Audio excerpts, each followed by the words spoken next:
All right, I'd like to call this meeting to order. This is the caucus meeting. Please rise for the Pledge of Allegiance. This is May 27th. I pledge allegiance to the flag of the United States of America and to the republic for which it stands, one nation, under God, indivisible, with liberty and justice for all. Thank you. This meeting was advertised in accordance with the Freedom of Information Act, South Carolina. Correct, Ms. Brock? Yes, ma'am, it was. I'd like to have a motion to approve the agenda. I'll make the motion. We have Second that. a second by Ms. Brown. We do not have any council member discussion. We do have two people on Zoom today. We have Councilman Cunningham and Councilman Dawson. And Councilman Bartholomew will be here in person, but a little bit late. At this time, I'd like to entertain a motion to go into executive session for the following items. Pursuant to South Carolina Code Section 30-4-70A2, legal advice related to discussion of negotiations incident to proposed contractual agreements, real property located in unincorporated Beaufort County, known as the North Widgeon Tracts. Number 7, pursuant to South Carolina Code Section 30-4-70A2, legal advice related to discussion of negotiations incident to proposed contractual arrangements, the Fusky Island Ferry Services. Pursuant to South Carolina Code Section 30-4-70A2, legal advice related to discussion of negotiations incident to proposed contractual arrangements or other matters covered by attorney-client privilege, discussion of a process related to application for a development agreement related to Pine Island. Pursuant to South Carolina 30-4-70A2, receipt of legal advice where the legal advice relates to pending litigation, which is the City of Hardeeville versus Jasper County Auditor, Jasper County Treasurer, Nickel Plate Road LLC, and Beaufort County. There may be items to come out of executive session. Do we have a motion for executive session? Madam Chairman. Okay, I'll second Councilman Glover made a motion, and it was seconded by Vice Chairman Tabernick. All in favor of going in executive session, signal by show of hands. Tom? Okay. And that is unanimous. We will adjourn to executive session in another room.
Okay.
Good evening. I'd like to call this meeting to order. Please rise for the Pledge of Allegiance and the invocation, which will be led by Gerald Dawson, who is online. Allegiance to the flag of the United States of America and to the republic for which it stands, one nation, under God, indivisible, with liberty and justice for all. Please remain standing, and he will do the invocation.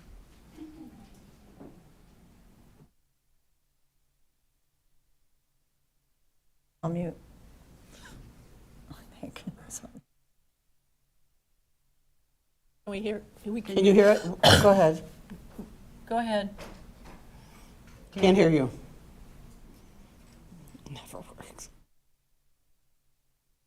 Gerald, we can't hear you here. Can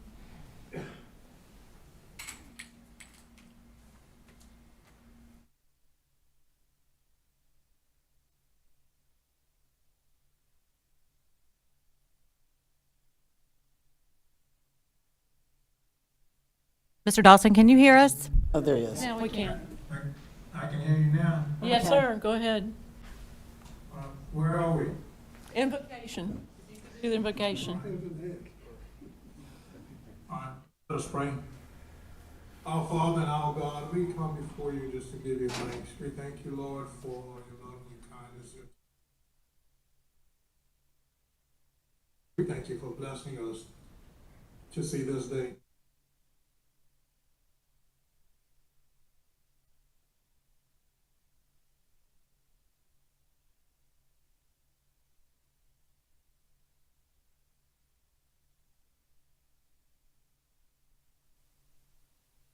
Online, we ask you, oh God, to guide us through this meetings, that as we deliberate the issues that come before us, We do so with the hope always that every decision we make, it affects even the least. Amen. Everyone, please be seated.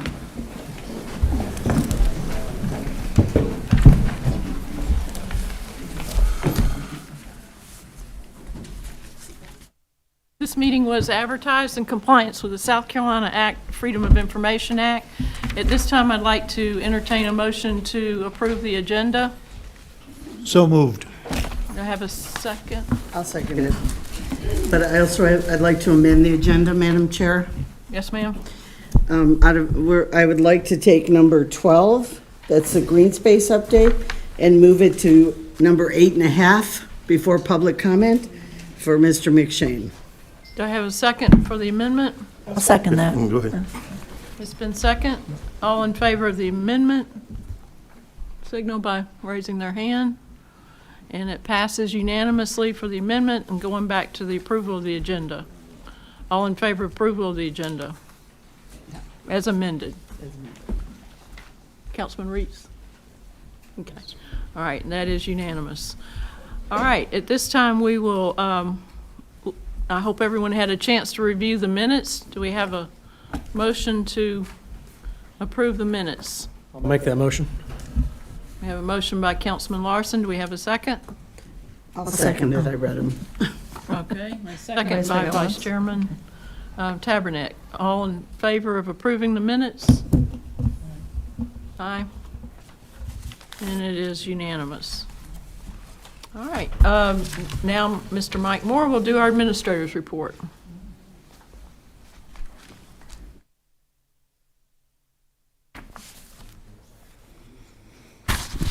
Good evening, Madam Chair, Council. We have two employees to recognize this evening since we're here on Hilton Head Island. One works at the library here and the other's at the airport. So our first employee is Jay Carr from the library department. There's Jay. Nice to meet you. I meet people as I go along here. Even after 11 months, I'm still meeting people. So his position title is he's Senior Library Assistant at the Hilton Head Library, Branch Library. He's been with the county for 6 years, 6 months, and 17 days. Sounds about right. Okay. Summary of his job duties. In November, Jay will have been working at the library for 7 years. As I mentioned, his job has numerous aspects. He does a lot of routine book processing, sorting, and shelving.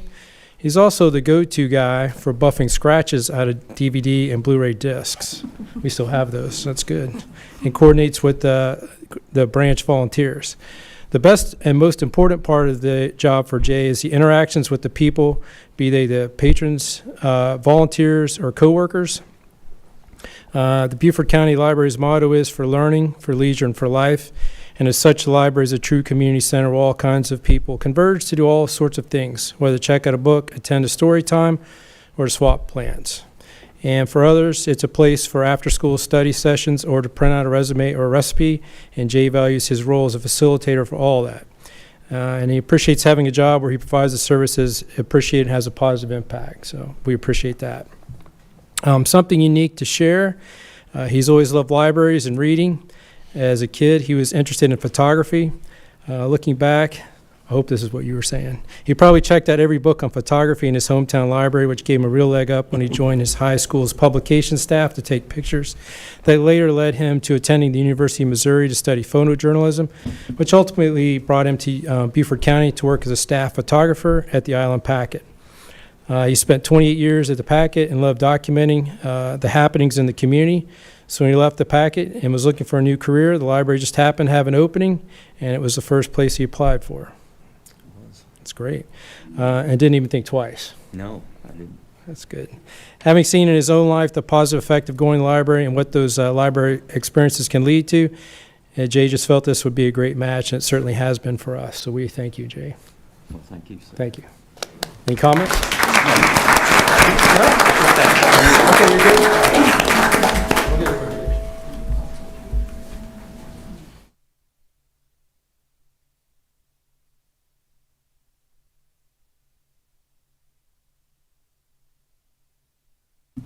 Okay, next, from the Hilton Head Island Airport, we have Brian Cronin.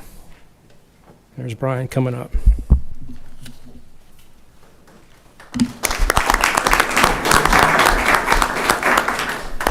So his position title is Airport's Finance Manager.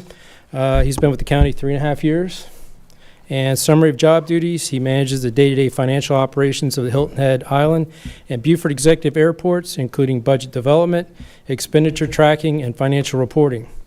He coordinates with the county finance department to ensure compliance with auditing standards and adherence to grant and funding requirements. He prepares financial forecasts and monitors revenues from airport operations, and he serves as a primary financial contact for the airport, providing guidance to airport leadership on budgetary planning, funding opportunities, and fiscal policy implementation. Something unique to share. He's been in government finance accounting for 20 years. For transitioning to government finance, he specialized in performing business appraisals with a focus on valuing professional sports teams and electric power plants. That's pretty cool. What kind of sports teams? Mainly NFL. NFL teams? All right, we had talk. Also, Brian's been playing drums for 47 years. That's pretty cool, too. And in different bands. That's even cooler, yeah. In different bands since he was 11 years old. He's not in any specific band currently, but plays here and there with different musicians whenever the opportunity arises. During COVID, he played a lot of free outdoor concerts for different neighborhoods, which was a lot of fun. So pretty exciting stuff. So we appreciate it. Thanks a lot. Thank you. Any comments? Just want to say thank you, especially to our director of the airports, John Rembold, and assistant director, Steve Perry, and especially our senior accountant, Elena Milbrandt. I couldn't do anything that I do without her. She's wonderful. We'll get a quick picture.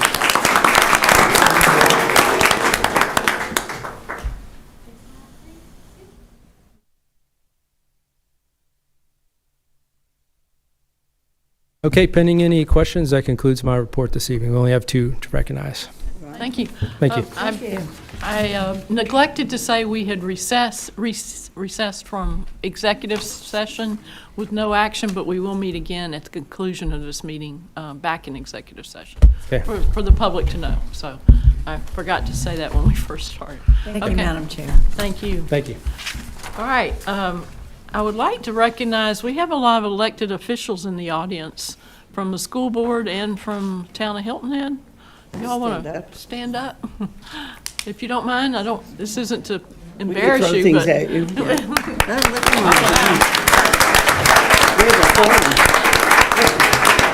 We have a quorum of the Hilton Head Council, all of you, that's fantastic. And then we have Carlton from school board. Thank you for being here. We appreciate it. At this time, we have several presentations. I have the privilege of doing the first one, and I would like to read this and have her come forward. This is very special. Make it through there? Here to the podium.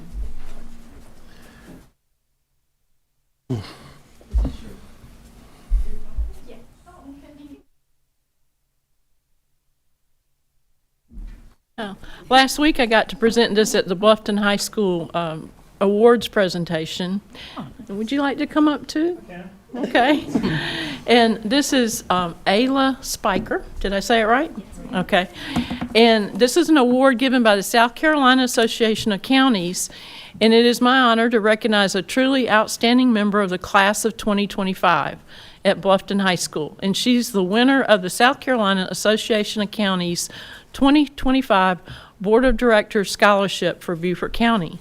And we don't get these very often, so we're really, really proud of you. I don't know that we've ever had one. I can't remember one. A long time. Not in a long time. The Association of Counties is the only statewide organization representing county government in South Carolina. The scholarship program was established in 1998 to recognize exceptional students who plan to further their education at an in-state 2-year or 4-year college or university. And you're going to in Georgetown, yes. In physical therapy. Physical therapy assistant, yes. Great. Each year, the Association of Counties awards a one-time $5,000 scholarship to graduating high school seniors who are residents of chosen counties. Beaufort County was among those chosen for 2025. Throughout her time at Bluffton High, this recipient competed on varsity golf and track, both, and on the field teams. She's also a member of the National Honor Society and HOSA, which is Future Health Professionals. Okay. Outside the classroom, she shared her love of the outdoors while serving others as a 4-H camp counselor. York and I are very familiar with 4-H camp counselors and what great work they do, and by volunteering with the Blind Skier program. Her interest in health inspires her future career as she pursues an associate in applied science and the goal of becoming a physical therapy assistant. It is my pleasure to announce that you're the recipient, through hard work, to the South Carolina Association of Counties 2025 Board of Directors Scholarship for Beaufort Counselor. You are amazing, and we're so glad you could make the trip tonight, too. Yeah. Thank you.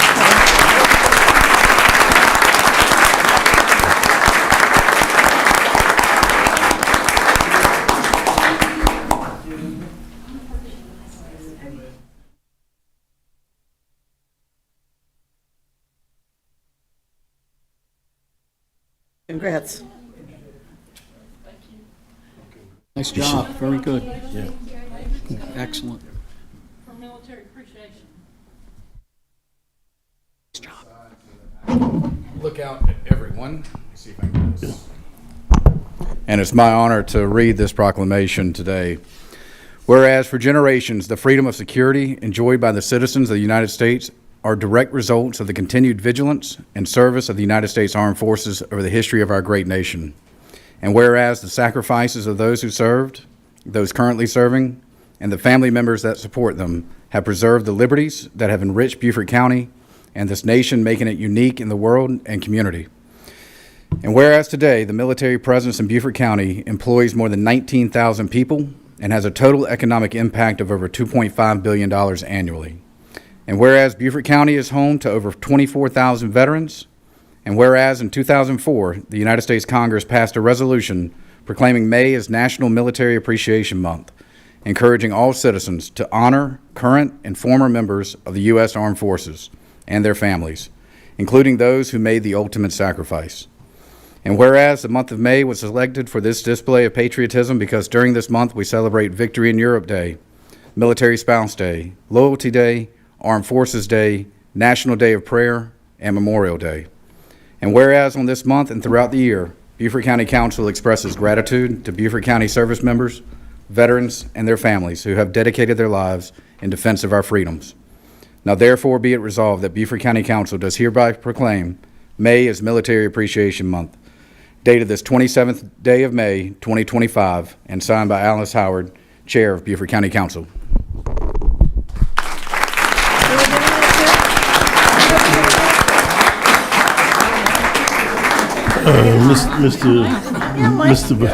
You might want to ask some military folks if they're here to stand with you. Anybody else military? Military?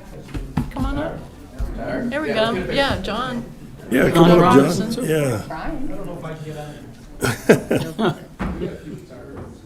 Yeah, anybody else? Veteran? He's like, all right. Yeah, we gotta make him come on. Look at this. Come on up. Wait, there's another gentleman. Anybody else in the audience? Good job.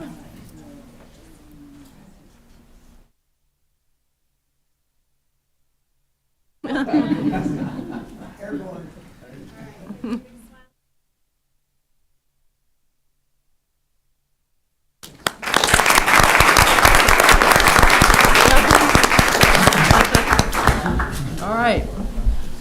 At this time, we amended the agenda so that Mike McShane can come forward. He is chairman of the Green Space Committee and chairman of the South Carolina Conservation Board. Did I say that right? Yes, ma'am. Yes, sir. Okay. Well, good evening, council members, Madam Chairman. I am Mike McShane, a resident of Charleston County. Thank you for amending the agenda so I can get back to Charleston and catch a flight up to our favorite federal city in D.C. I do take an empty suitcase with me when I go up there. Tonight, a couple updates that I thought were pertinent for the council to see. And there's a spreadsheet that I believe has been distributed with paper. And was there going to be the ability to have one? Yes, one up for the public to see. This is a document that we work with, the committee has worked with staff. And Mr. Dawson, we'll make sure you get a copy of this, but there's what has been shared. This gives an update of where we are, and these are projects that have been come to at least either for first approval for due diligence. It's broken out by the 4 regions. As you recall in the ordinance, you have a northern, eastern, obviously southern and western. We are in the southern region tonight with the projects that you can see with the town of Hilton Head. We had an update on the out of county, which the only one that we've done so far to date was the Gregory Neck project in Jasper County. And then you'll see at the bottom there are a couple new applications that the committee reviewed initially just a week before last, and this will be coming in front of Natural Resources on Chairman Glover on Monday, June 2nd for your committee.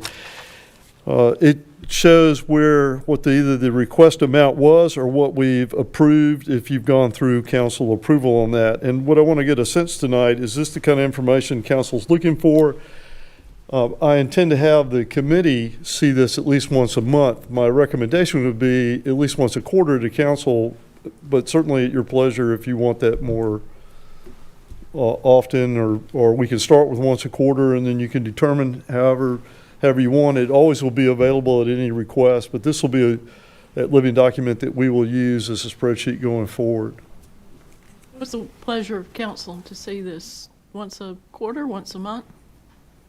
Comments? Well, if you're doing it monthly, you could share it. We can certainly do that. This is what I was looking for. Yes, for ma'am. the expenditure and where it is, location. Any other questions or comments about the sheet? And then you'll note in the comments section, we try to do that as up to date, just so everybody's clear. When it says approved for DD, that means approved for due diligence. Want to make that staff's terminology there. It does not necessarily mean that it's coming back yet. It will come back for your second process when we have done all that, completed that due diligence on that. But this will give you an idea of what the active projects Green Space is working on. This evening, Madam Chairman, also, I know Senator Davis is here perhaps for other purposes, but I do point out that he serves on the Green Space Committee. And frankly, I give him a lot of credit in his role in the State General Assembly. He championed conservation funding in the state budget that is under review right now, and probably has brought it to be the largest amount of state funding for conservation in the history of the Conservation Bank. And so I give him great credit for driving and championing that. Also, for the council's information, in your creation of the ordinance, you created the 7-member committee, 4 members from each one of the regions, and 3 that were serving a 2-year term that ends June 30th. The geographic position, the position that I serve in, your county council member seat, and of course the delegation seat. They're eligible for reappointment to a 4-year term by council. The regional seats have 4 years to begin with, so they have 2 years remaining in that, and they are not eligible to be reappointed under the current structure. So we'll be thinking over the next 2 years of some successors for those 4 seats.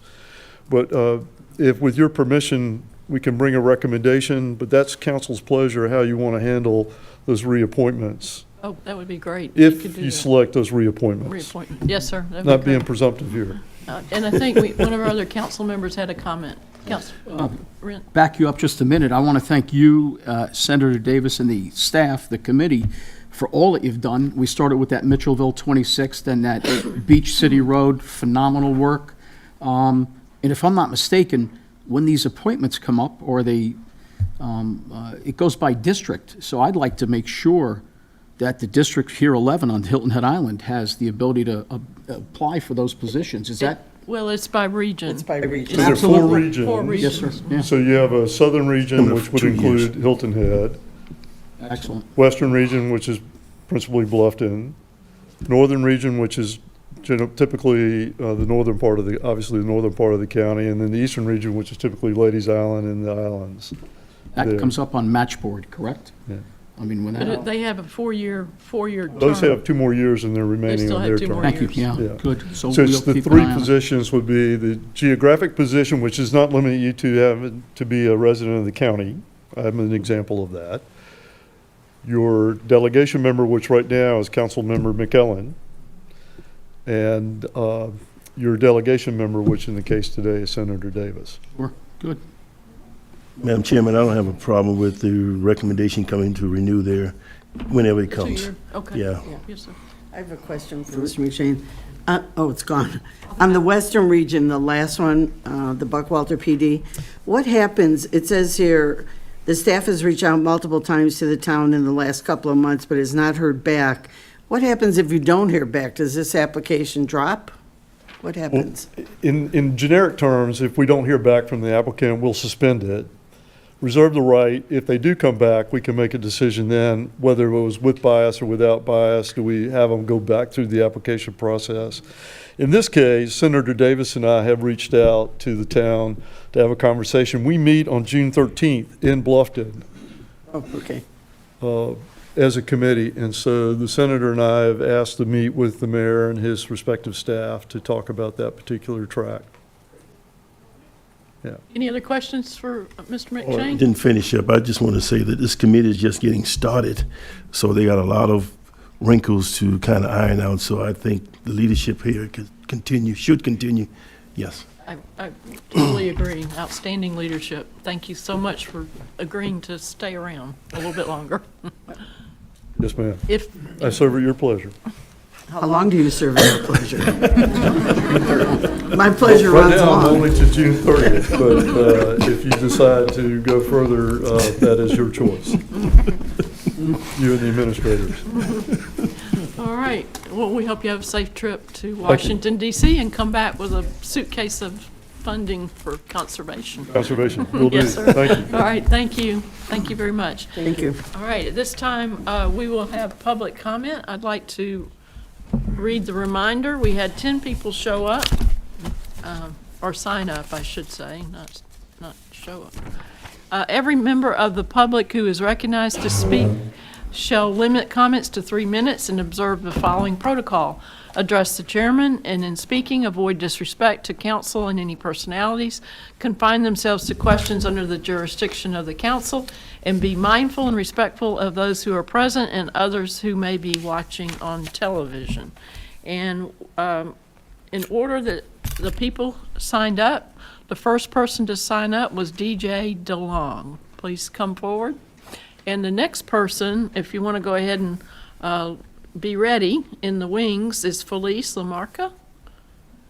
If you, okay. We're going to start the timer, sir. Go ahead. Madam Chairman, members of council, good evening. My name is DJ DeLong. I live on Baynard Park Road in the town of Hilton Head. I am concerned about the bridge project cost because the taxpayers, according to the presentation materials, show that the Beaufort County taxpayers are responsible for any excess cost over the $311 million. There's some confusion in the presentation materials that suggests that this will be shared with the South Carolina DOT, but in the agreement that's in your packet, it says it will all be, any overages will be borne by the citizens of Beaufort County. So in order to get a good handle on what's actually in the $311 million, you need to really look carefully at that. And I obtained a copy of the South Carolina DOT, the $50 million estimate that was previously prepared for the repair of the bridge by filing a Freedom of Information Act request. And this repair estimate had both direct and indirect construction costs in it. There was lots of cushion in that $50 million estimate. There was $5 million for mobilization, $3.8 million for multiple setups, 20% contingency, then construction inspection was 8% or $3.3 million, professional engineering at $5.3 million. These non-direct costs totaled $24 million out of the $50 million estimate. The county needs to understand what is the cushion that's in the $311 million before you proceed with this.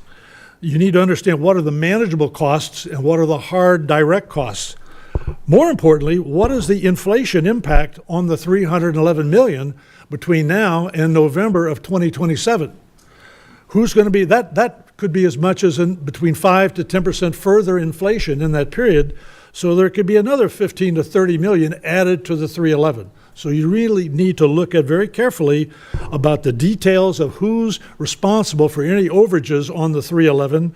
And then it's a high risk without that or the inflation protection. And I don't believe you should approve and move forward with the project at this time. We owe a great deal of thanks to Senator Davis for rounding up the $120 million. That's a great job. But we need to be very careful how it's being spent and what's included in the 311. Let's just fix the bridge with the $50 million and use the remainder to create a nonstop connection that bypasses the 3 traffic lights. Thank you. Thank you. And now, Ms. Felice Lamarck. Felice Lamarca, Sea Pines in Hilton Head Island. Thank you for coming across the bridges. I know what that commute is like. I'm not here to tell you how to vote. Today, I really want to give you a little bit of history, which you have, but remind you of some things that I was reminded of in our special meeting. One of you said that we voted and wanted this in the 2018 sales tax referendum. That's true. Here's what it says. Repair and/or replace the existing spans of the bridges to Hilton Head Island and other improvements between Moss Creek Drive and Squire Pope Road. $80 million. That's what we approved.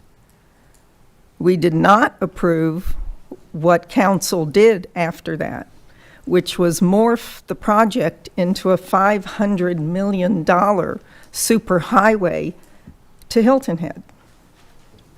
So 2024 comes and you hear us again and we say no. So what was that all about? It really wasn't about a penny, okay? It was about the county's design of the superhighway and the bridge. In response to my councilman saying he does what the people want, and he does actually reach out to find out what they want, Senator Davis explained how that representation works. Thank you for that. Well, I'm here to remind you that Hilton Head shows up. We show up here, we show up at Town Council, and we show up at the ballot box. I hope you don't come back to us in 2026 asking for more money, and you need to consider that now. Can you do this? If you think you can do this, if Senator Davis can get the money and you cover the overages without coming back to us, great. But I want you to know in ending, I made it to the island 2 weeks ago Saturday morning. I was coming to work about 10 in the morning. It took me 45 minutes to get to the Cross Island instead of an hour and a half because I didn't hit any of the lights. Consider all of this, please, as you vote. Thank you. Thank you. Next is Christopher Cliff and then Melinda Tunner. Okay. I'm Christopher Cliff. This project is like trying to swat a fly. The target keeps moving. The latest iteration from staff is quite shocking and is the most outrageous.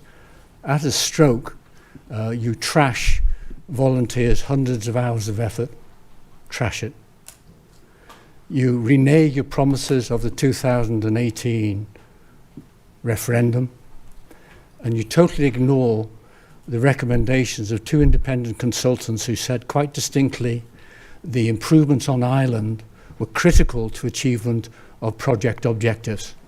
And the cost of those 2 consultants were close to $750,000. I heard last week somebody suggest that construction didn't start in 2024 and they claim credit for extended public consultation. I'd like to suggest that's nonsense. Without a contractor, you can't start construction.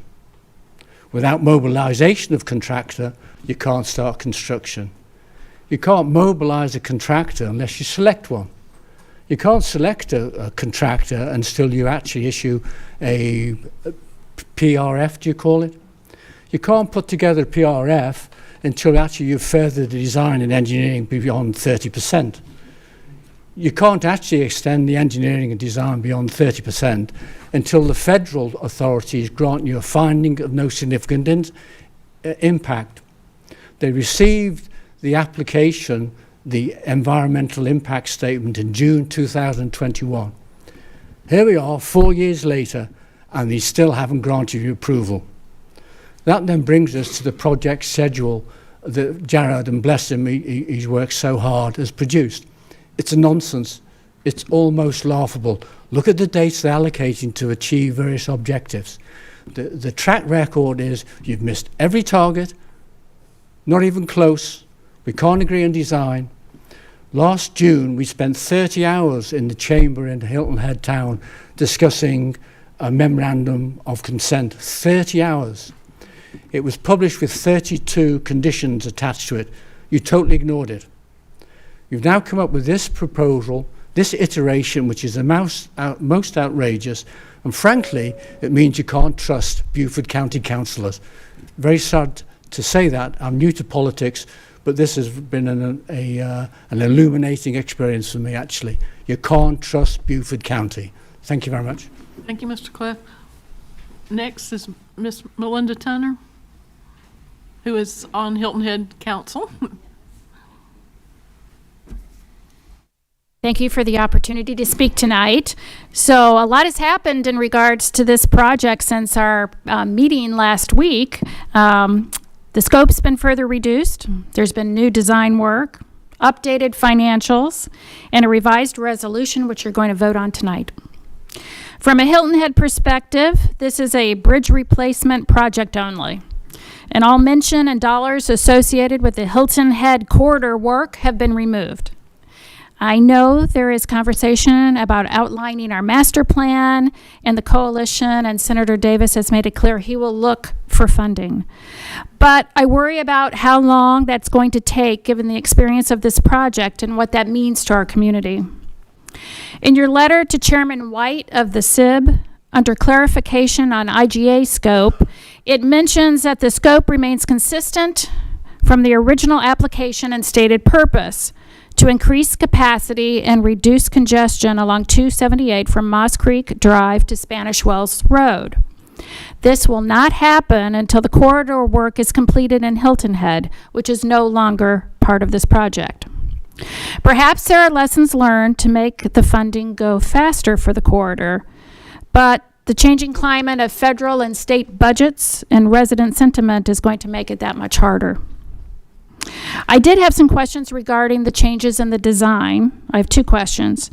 The first one, the revised design does not require the move of the underground pipe, and that saves about $20 million. That's a lot of savings.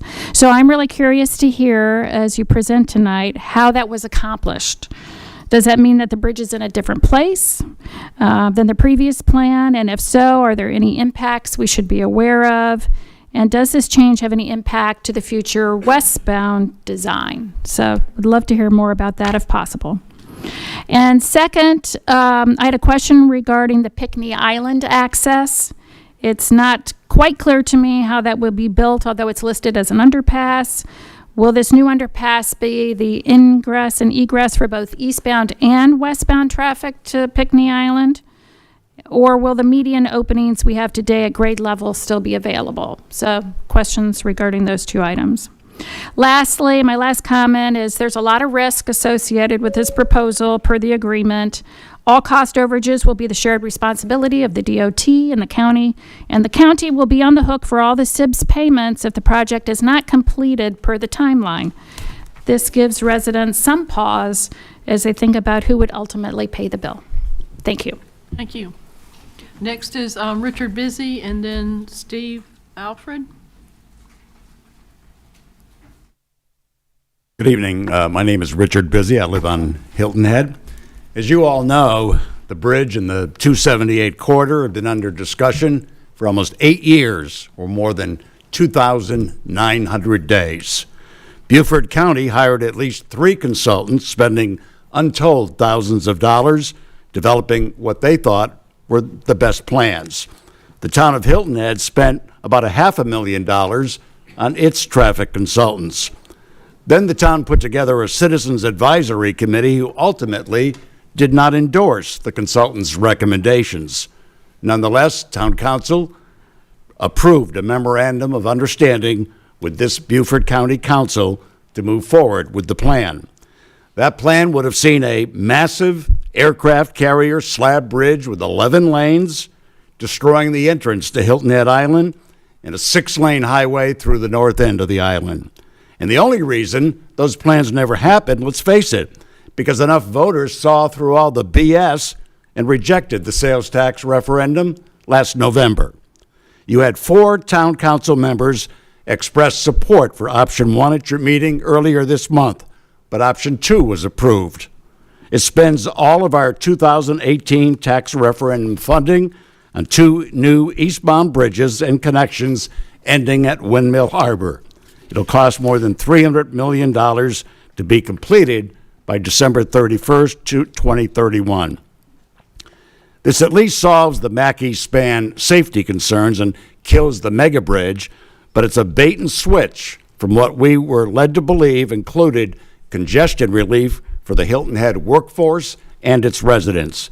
If only the one aging span was repaired or replaced, at least $70 million would have been available for that congestion relief work.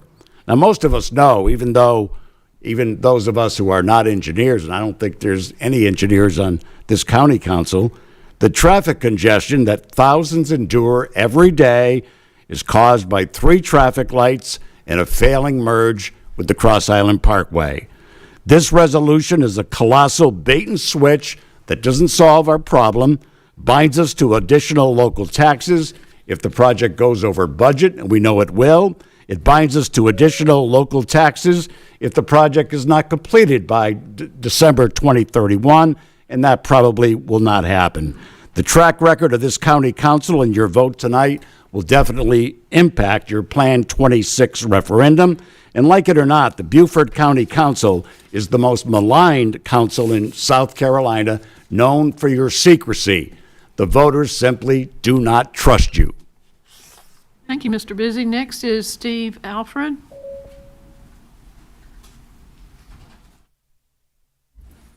Good evening, Steve Alfred, member of Town Council of Hilton Head, representing the South Island, south end of the island, basically Sea Pines. I'd like to not only emphasize what my fellow member of council, Melinda Tunner, mentioned, but also to indicate the importance of keeping our eye on the prize. What's important for us to accomplish? The first thing is we've got a decaying bridge over the Mackey Creek. All of the choices that we have been discussing have taken care of that. The other matters that are of considerable importance are the flow of traffic and safety. From my perspective, that's in 3 different areas. Bluffton, which I can't deal with, the bridge, and the intersections on the island. When we had a proposal that would put 3 lanes in each direction, we had an opportunity potentially to improve traffic flow and perhaps safety. That seems to have slipped away. At one point, we had some part of the $80 million available for intersections on the island. That seems to be slipping away. If we don't do something about the intersections and the flow of traffic on the island side, we could end up, when this is all done, with nothing to show for traffic flow and safety. I hope we avoid that. Thank you. Okay, next is Alan Perry, and after that is Dietrich Advocates? Yes. Advocate. Okay. For the record, Alan Perry, Hilton Head Plantation. First of all, thank you for having the meeting here tonight so that the residents could come out and speak to you all without having to drive. As others have said, building a bridge, replacing a bridge is one thing. The effects on Hilton Head are not being addressed with this proposal. I know that in the current IGA, there is about $5 million that's been removed, and it looks like that's been earmarked for something in the Stony area. $5 million is a bucket in what's needed. It's 15, 20, $30 million, which is needed through the Stony area to make certain that we can travel appropriately. You're going to vote how you're going to vote, and I'm going to kind of rely on the vote previously taken for my comments. That bridge being built, while necessary, would not provide us any benefit for the next 25 to 30 years without some improvement throughout Stony, Spanish Wells areas. Let's take it a little bit further. The traffic through 278 off island is atrocious. The light systems don't work. There's not a good plan that's in place there. I haven't seen discussion of anything that would improve that area. We need to improve the entire 278 corridor from I-95 all the way down to Sea Pine Circle. That is the true scope of the corridor project. There are going to be conversations about how to possibly do that. And I hope to bring some ideas to our council June 17th so we can discuss it. Because we're all feeling the effects. We all know that we have people that travel from many areas within the Low Country to get to Hilton Head for fun, for work, for medical, for whatever the need may be. But we've got to be certain that as a county and as a Low Country community that we are addressing it in such a way that it provides safe traffic, safe transportation, effective transportation, beautification. So we need to really think about that corridor project because that is the lifeblood of the Low Country. Thank you. Diedrich Advocates? My name is Diederik Advocaat. Madam Chair, County Council, Town Council members. I think there's an inconvenient truth about being a politician. On one hand, you represent the voters in your area. Everybody appreciates that. And on the other hand, there are people who have helped you in your election process that want to influence you a little bit. But I think so I don't want to talk about all the minute details of the bridge project, but what I do want to talk about is the fact that as a politician, you need to rise above it. You need to make decisions that come out of having studied the materials, having listened to your community, whether that's people who voted for you or people who supported you to become an elected official. And so what that means is that you understand that Windmill Harbor people are concerned with crossing the road, but their argument that it will slow down traffic and it'll be safer is interesting, but it doesn't help the goal of creating a green stream through that corridor area. And so there are many other areas that are where you have supporters and people that oppose it. But it's up to you, I think, to really realize what is best in the common interest for the county and for the Hilton Head and for everybody who sort of travels through this area. So, and in that light, I think it is so important to give serious consideration to all the other issues in the corridor, the lights, to create that green stream through the area. I hope that wisdom is with you, and I hope you make the right decision. But please consider these the corridor issues next to the bridge because they're very important. Thank you. Next is Councilwoman Patsy, right? Yeah, she's on the other side. I was like, Madam Chair, I'd prefer to sit in the middle instead of be on the other side. But thank you, Madam Chair, members of County Council, and my colleagues, elected colleagues here, and thank you to the public for being here. I do appreciate your coming here to the island, and I appreciate that the County Council is traveling around the entire county. I think that's a lesson we could learn as well, to travel around and listen to our constituents. So thank you for that. I'm here to listen to public comment as well as to listen to your discussion. And also here to, again, thank Senator Davis for being there with us. We are a divided community about what to do. You've seen that. You've heard that tonight. I dare say that as many people as are sitting here have a different idea of what we should do. I've certainly heard a lot of them. And my job always is to listen to all the comments, to study all the facts, ask all the questions I can, and then try to make the very best decision for the community. In looking at the choices that you were given a little over a week ago, you had option 1 and option 2. Option 1 was to replace the one span over Mackey Creek Bridge, and then to use the $80 million, and some of that SCDOT was asking to use for the third lane on that one span. And your engineer gave an estimate of 30 to 50 million out of the 80 million. So as I said to you nearly a week ago, how much would be left of the 80 million? Senator Davis said that perhaps he could convince SCDOT to take up some of that cost or all of the cost for the third lane. So then you weigh that against the other option, which is 120 million from the State Infrastructure Bank. And I know a lot of my constituents would say, don't give up that 120 million. But then what happens to the 80 million? So it's not a good choice. None of it's ever been a good choice. I've said before, I've never been a no-bridge person because you've got to replace that one span. SCDOT has told us that. We've seen the data, the engineering. You've got to do that. But what do you do with the rest of it? And that's what we have struggled with as a community, and we've got to make a good decision. You've been given a 30-day notice, which runs June 15, with SCDOT on making a decision. It's a hard decision for all of us. What I hope we can continue to do is to listen to all the different views, but make the best decision based on the facts before you and what you have to decide. And I thank you for doing that tonight. thank you. Ashley Phillips.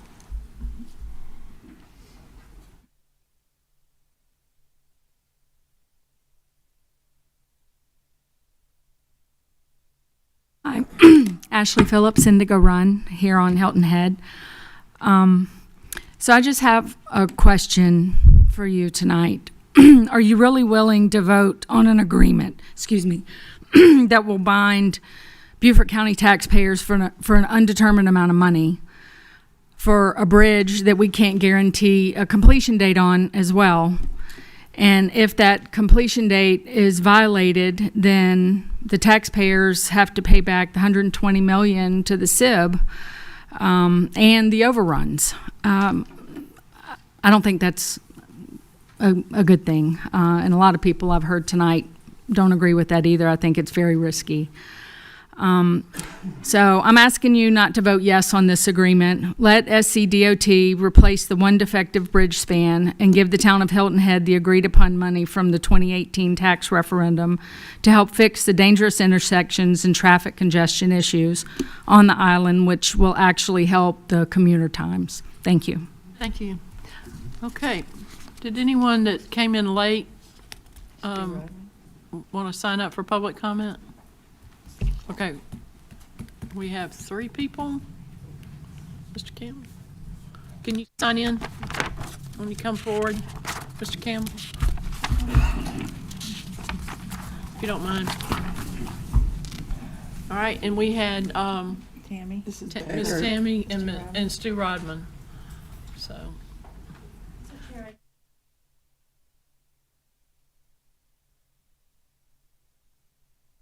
Oh, so Go ahead then while he's just go ahead and speak while you're up.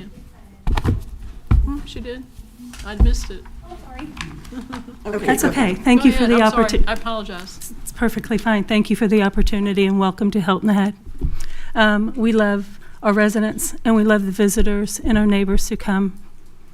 We hope that you enjoy everything that Hilton Head has to offer, our culture, our history, our beaches, golf, and just the sheer friendliness of our island. And the most important part of what we're discussing tonight for me is preserving that. And I have spoken before, and you know I'm concerned that as we've been discussing over these many years, a lot of the ideas are directly opposed to what it is that we're trying to protect and preserve. And so we've gotten to this point where we now have a concern that came out of the 2018 with regard to safety. And we have a safety solution. We did from day one, and that's to replace the deficient bridge. That's always been before us. We could have solved that problem from the beginning. But in that referendum, it started off as a safety and a capacity issue. And then capacity wasn't the right word to choose because we all knew that Hilton Head is at capacity. And so to increase capacity means that we would be opposing what it is that we were trying to protect and preserve. And so we changed it, or someone changed it, to congestion. This bridge expansion does nothing to help with the congestion. Because as we all know, there's a cute little saying out there that says if you unloosen your belt a little bit and make a little bit more room, the likelihood is you're just going to fill it up with more. And when you fill up Hilton Head with more, you lose all of those qualities that make us unique and special. And you start to ruin what it is that we're trying to protect and preserve. And so we ask you to remember that piece of it. I know that Hilton Head is the cash cow. I know that the state is looking for the money that comes out and that the county is looking for the money that gets pulled out of Hilton Head. We appreciate the money that comes to us because of visitors through our ATEX. But we can only handle so much before we've broken what it is that we're trying to preserve. And so I want you to really think about that. The safety issue is taken care of. The congestion you're not going to solve with 3 lanes or 4 lanes or 6 lanes or 11 lanes. What I'd like for you to think about is to continue to focus on safety. And when you do that, you're going to find that the biggest piece is by focusing on the intersections in the corridor on Hilton Head, which no matter what you do, once you get across that safe bridge, you're never going to fix those safety aspects until you address the corridor, the intersections, and the roads through our island. That's where the real safety issue is. If you want to worry about congestion, then fix the lights coming from 95 down to Sea Pine Circle. It's a dead end. It's a circular argument that we're having. You bring more people on, we need more people to work. We need more parking. We need all of those things to handle that. And Hilton Head is at capacity. We don't have them. Continue to focus on safety, safety, safety. The bridge, which was always in front of us, and the corridor, the intersections, and the roadways. That's how the money ought to be spent. And thank you to Senator Davis for the work he's been doing. We appreciate it, but this is the job in front of us now. And let's vote no tonight on this resolution. Thank you again. I apologize for missing your name on there. I'm sorry. Sir, are you signed up? Okay. Go ahead. Go ahead. You can introduce yourself. We know who you are. Madam Chair, thank you. My name is Emery Campbell, and I remember when there was no bridge to Hilton Head. Hilton Head was a small farming community, no cars, few horses, nice place. I'm here to commend you for your support of the CPO on St. Helena Island. I worked at Penn Center for some 22 years, and we tried to save a very nice part of this county, St. Helena Island. And we commend you for your support. of the CPO on St. Helena. We're not going to change much on Hilton Head, but we have an opportunity to preserve something in this county that's valuable and that can help preserve a life that is promoting family and promoting the environment. And I ask for your support for the CPO of St. Helena. Stu, I signed your name in, but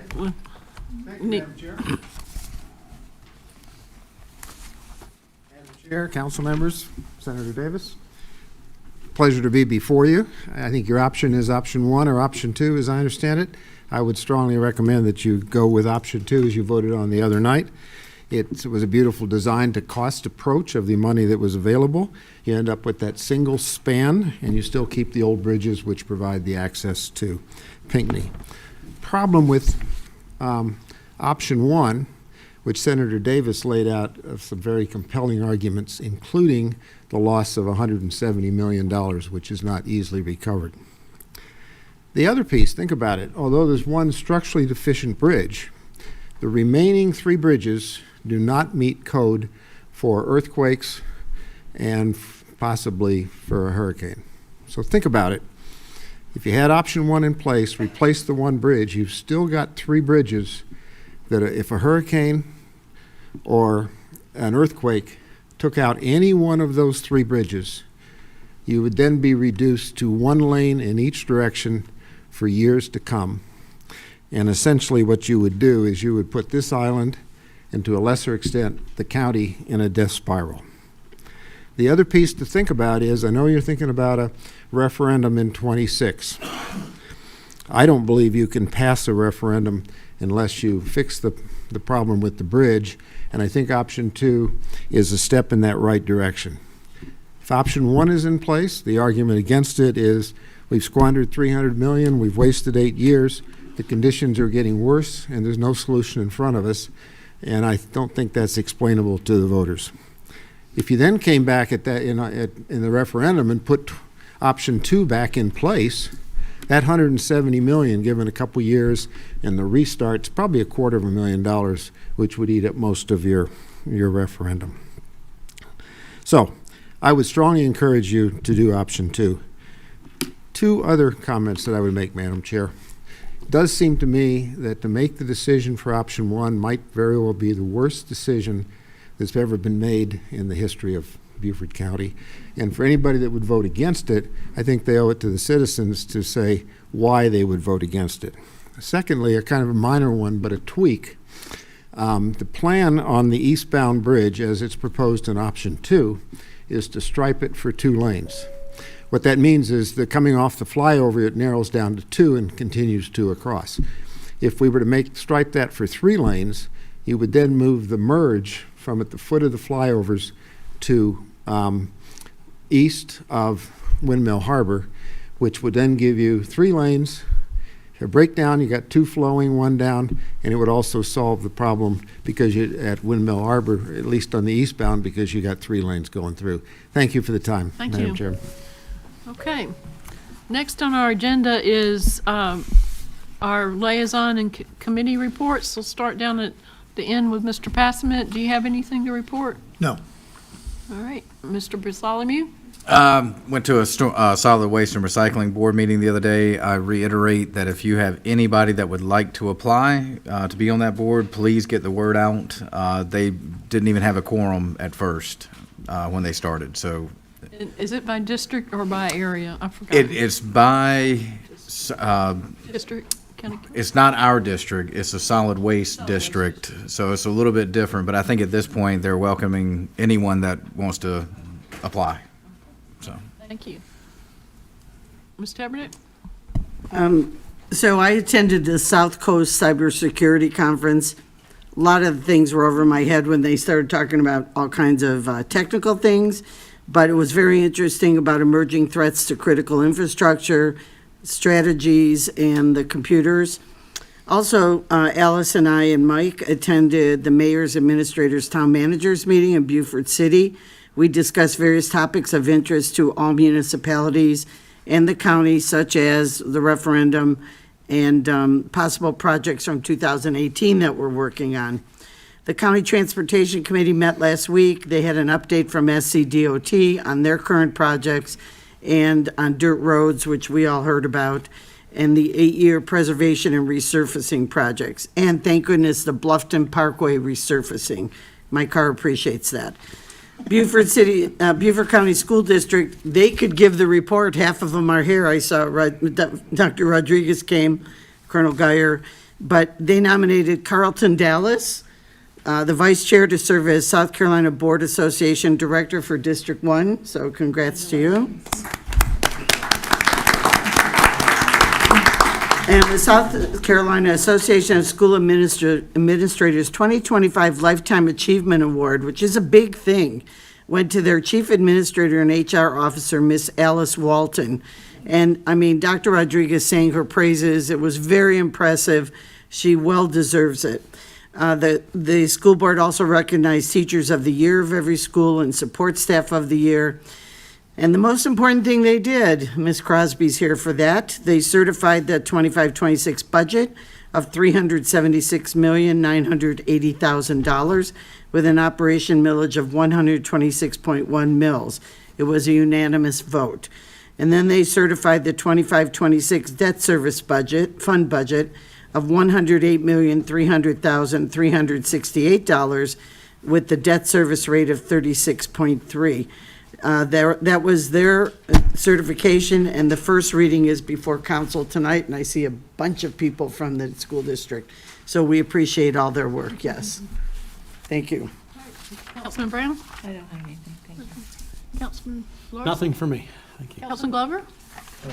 No, Madam Chairman, other than to announce that the Natural Resource Committee will be meeting on the 2nd of June for the regular meeting. Yeah. That will be in the building. I don't know where it's going to be. Who knows? We have it scheduled for the courthouse, but we have to talk about that. Oh, okay, stay tuned.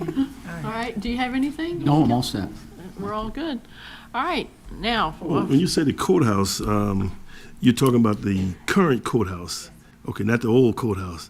That's what I did last time. Okay. Just me. I'm like Mr. Campbell. I've been around for a while.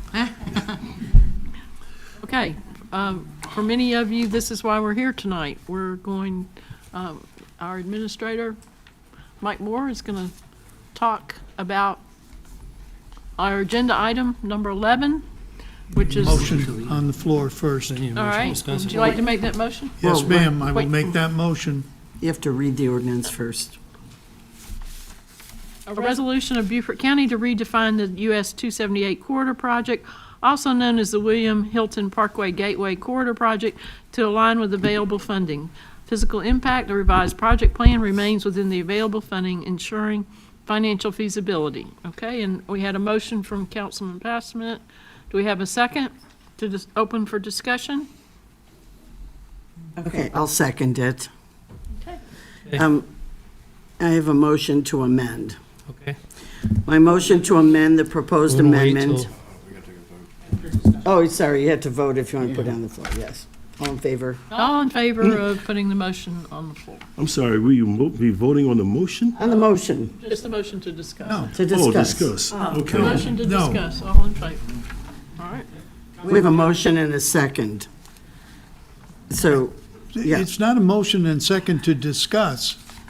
This is on the floor. Correct. Now you can have a discussion no matter what. Yeah, I'm going to amend. I'm making a motion to amend. And that, to amend the intergovernmental agreement with the South Carolina Transportation Infrastructure Bank, preambles, and ordaining paragraph number 3 to include the following language. Article 3, paragraph 3.3 shall be amended to read, quote, funding responsibilities if the project costs exceed total cost, estimated costs. SCDOT will be responsible for a pro rata portion of the cost overruns not to exceed 29.08% of the total overruns based on its funding portion of $90.6 million toward the project cost of $311.6 million. The county shall provide the balance of additional funding to complete the project. Motion was made by Vice Chairman Tabernac. Do we have a second? I'll second that. A second by Councilman Passament. All in favor of the amendment? Well, anybody want to discuss? Any discussion before we do the amendment? Madam Chairman, we're moving forward really relatively fast, and I have not even heard the presentation from the administration on this here 278 corridor. But so I'm going to abstain from any motion at this time till I feel comfortable. Let Mike talk. All right, let's just go ahead and talk without this amendment because we want more discussion. I agree. do. Good. All right. Good. Okay. Good evening again. After last Monday's vote, much to my chagrin, I realized I had granted Jared vacation, so I am now going to present tonight. So, Yes, you are. but I will do my best. So, we are following up on the decision of the vote by council last week to pursue a negotiation with the State Infrastructure Bank. And so in your package, you've got a resolution, a revised intergovernmental agreement, and a draft letter from me to the State Infrastructure Bank. And that's all before you. You also have this presentation, but I'm going to go through that for discussion purposes. Okay, so the original SIB proposal that we put forth on March of 28th this year, the county asked to retain $120 million. The county suggested that the county funds be spent last. County stipulated local commitments within the county funding for engineering, utility relocation, Stony intersection, and some reserve, and that the project would utilize design, build, delivery for access to Pinckney Island. So as we discussed last meeting, when we received a response from the State Infrastructure Bank when they rejected our proposal, these were the concerns that they put forth based on our discussion with the SIB chairman. And you can see that one of their major concerns was the sequence we had proposed violated the IGA, which is that they put their funds in last, not first. They also had some concerns about the town's contribution, and that was really related to the scope of the project. The previous scope of the project was obviously larger and further, so it had more right-of-way required. And this project, not as much is required, so the town's contribution, while still in place, does not have the same impact on this particular project. The bridge downsizing, the SIB questioned the full $120 million commitment, although, and I'd like to thank Senator Davis, he's been working closely with the State Infrastructure Bank and staff to work through this. So we do believe they're going to hold the $120 million commitment. And they also said the county lacked a clear plan for cost overruns, and they suggested pledging the bond capacity. Staff does not recommend that option, and we're not going to put that option forward. There's no detailed construction timeline, and the SIB expected more contribution from DOT and the county, and the construction had not commenced. So that's the original, and here's where we are now in our proposal before you tonight. So the county, and what you have before you is going to agree to the funding sequence per the IGA. That's county, DOT, and then SIB. So that means any savings on the project will go back to the State Infrastructure Bank, not to the county or to DOT. The town's right-of-way contribution was moved as a funding source. We're going to put forth that the project is still within the purpose of the SIB application because it still is within what was proposed originally. The county agrees to the overruns per the intergovernmental agreement, but we're not going to put any bonds committed there. A development, and I'd like to thank Senator Davis for his work with DOT. They have committed to share in overruns proportionally with the county, so it's a big change to this.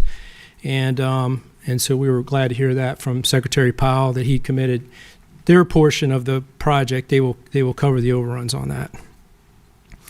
Detailed construction timeline is included.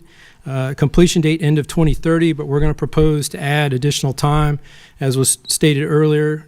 If the project is not completed by the end date, then the county risks the $120 million. No additional DOT or county funds will be committed to the project, and the proposed amendment will address the time and funding. Okay, basically DOT has been working, their engineering firm has been working overtime on this since we had discussed this back in March, and they've incentivized the engineering firm, and they have come up with a revised plan to avoid the water line. So that's going to save, $15 to $20 million there. They've also revised the design to provide full access to Pinckney. There's a diagram, we'll get to that.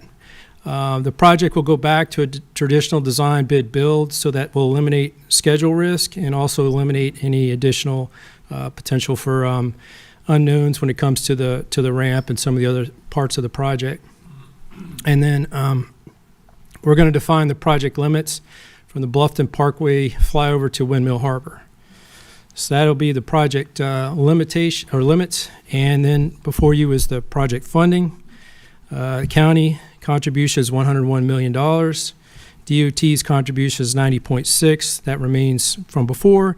And the State Infrastructure Bank will include their $120 million for the total cost of $311.6 million. And we've already expended $13,070,000 on the project. Can we pause just for a minute, see if Sure. anybody has any questions up to this point? Because Senator Davis have any comments at this point? Okay. Mr. Moore, I just have one crazy question. Again, it's more of maybe illegal, but how could this council tonight agree with a resolution or a proposal that says we'll be obligated to pay back $120 million if we don't make it on time? We don't have that kind of money.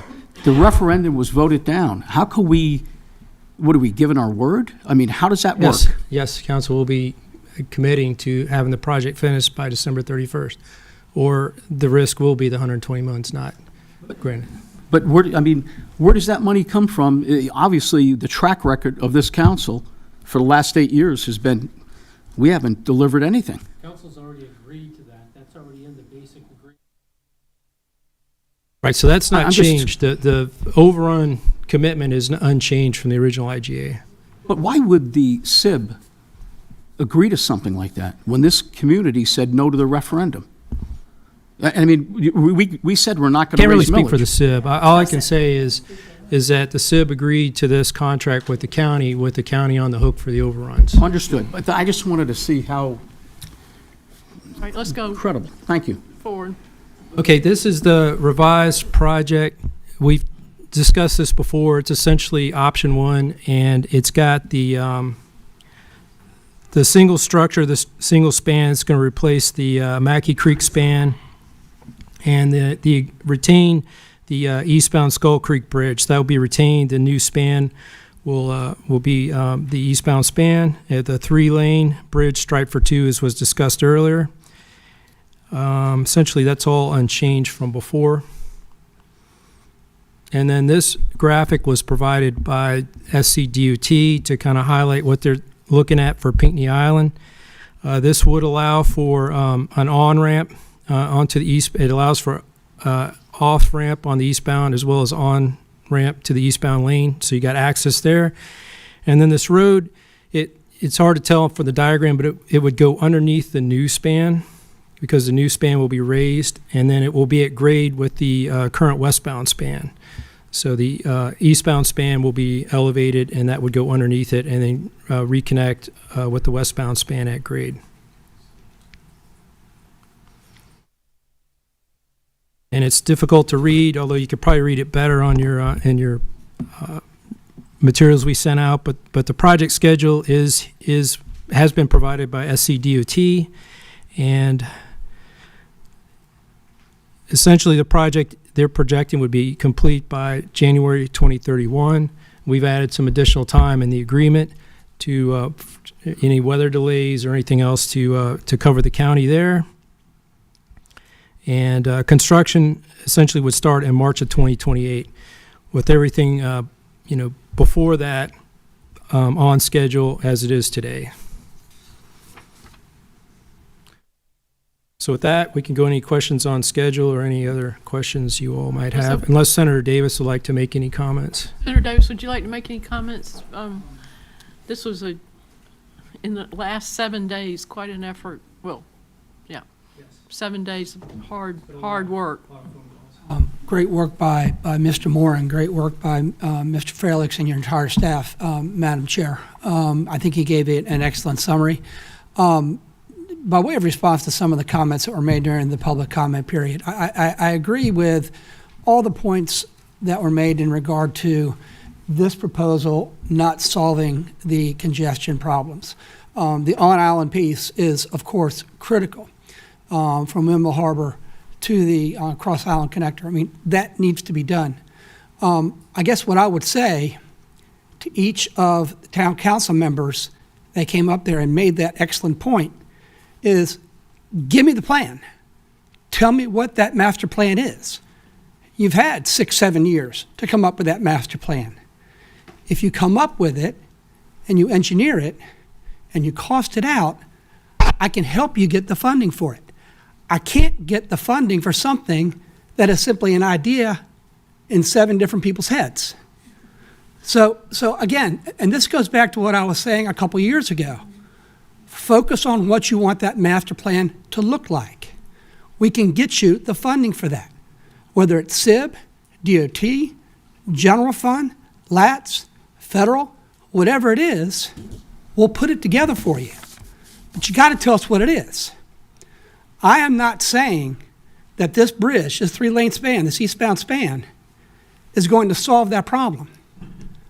But if you develop a master plan and we put the financing in place, you can have that done concurrently with what's being done with the eastbound bridge. You can probably even get the same contractor to do it if you go ahead and make the hard decisions.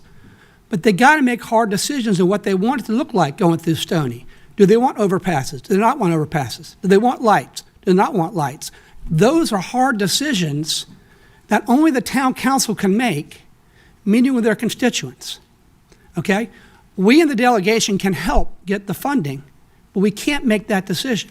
So I'm not here saying, nor should you say, that by voting on this, that it's going to solve the problem. I don't think anybody is saying that. It's going to take all those pieces. And yes, it's going to take going out to I-95 as well and synchronizing the lights. It's going to be doing all those things. But you got to take a step forward at some point. You're not going to have all those pieces right in your hands at one time. When you have money in hand and a piece of the problem in place, do it. And go ahead and simultaneously and concurrently look at the other problems. That's what I would like to say. Because I think that's important. And I can't take away from what anybody said about this solving all problems. It doesn't. But it's a critical piece to the overall solution. You've got the money. There's a 20% contingency built into this estimate. A very, I mean, look, I understand inflation. I understand costs are going up. But 20% is a good cushion. To Councilman Reed's point about why would the county agree to cover overage or agree to pay the SIP back if they don't complete, that was your all's deal since 2021. Every single grant the SIP ever makes to any county provides for that money having to go back if it's not completed. I mean, at some point in time, you got to accept responsibility for getting something done on time. It isn't something new. It's something that's been in place for 5 years. Okay, now, you know, I've been part of this conversation for at least 5 years. Well, prior to that, when we got the SIB money. When the DOT came forward with their initial plan, I was also shocked. You know, 6 lanes, 1 large span, breakdown lanes, medians, 11 lanes. You don't have that mass anymore. You don't have it anymore. That was the overwhelming concern, was that massive scale and 11 lanes. We're now going to have 3 lanes striped for 2 that's always going to be separate from the westbound span. That is a huge step forward. I think we lose sight sometimes of the progress we're making through this public comment period. Voices have been heard. Adjustments have been made. Citizens have had input. But at some point in time, you got to do the best you can. in this particular plan you've got before you, Madam Chair, was an 11-0 vote from County Council and a 6-1 vote from Town Council just a little over 2 months ago. It is almost impossible to come up with some sort of a solution that has that sort of support. And I'll just remind you all of that. 11-0 vote, each one of you on this panel, just 2 months ago, with the facts being the same as they are right now, said we want this and put us in place, put me and council staff and everybody else in place to put this deal together. And it's put together. So I would remind you of that fact. And also remind members of town council as well, there was a 6-1 vote.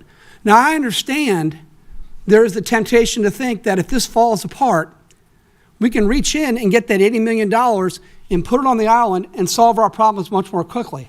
I would submit to you that even if that were to occur, you're not going to solve it more quickly than what we're going to going forward. You come up with that master plan, we'll get you the funding, and we can have that solved concurrently. You're not solving any problems by just forfeiting $120 or potentially $150 million, $170 million back to the state in the expectation that somehow you can reach in and do something faster by getting the $80 million.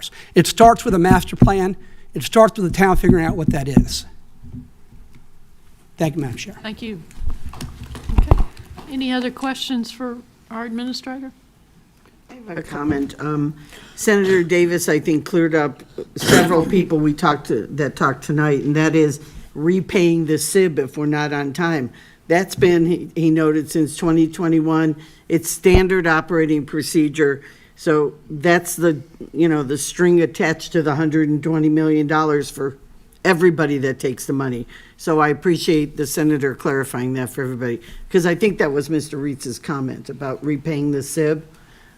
The contract's been that way since the beginning. Yeah.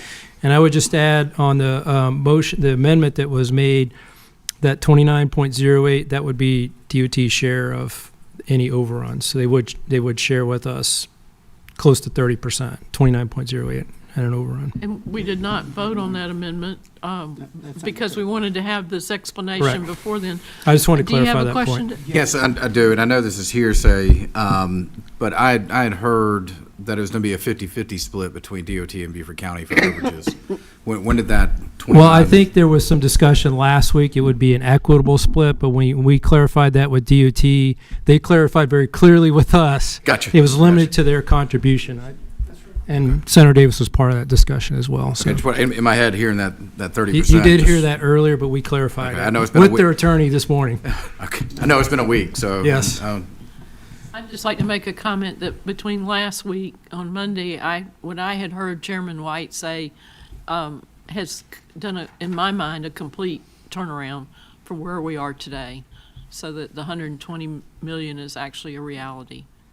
I mean, this appears to be a good proposal. I think it's got a more defined timeline. It's got, it's a design, it's a more traditional concept. And I know in speaking with Secretary Powell, he was going to, send a letter of support as well for this, assuming council passes it.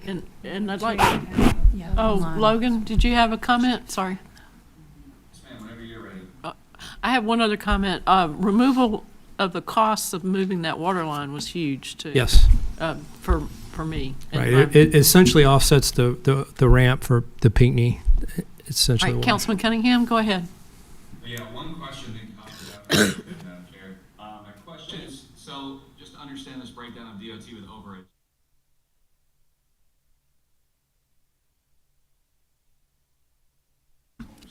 Essentially, yes. Okay, and then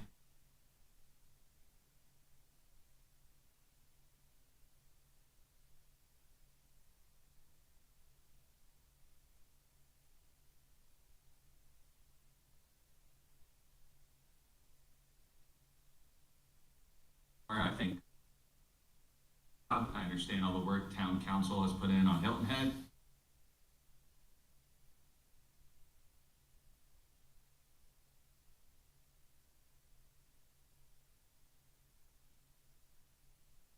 We would have had this thing started 2 years ago, but council didn't have enough votes. They wanted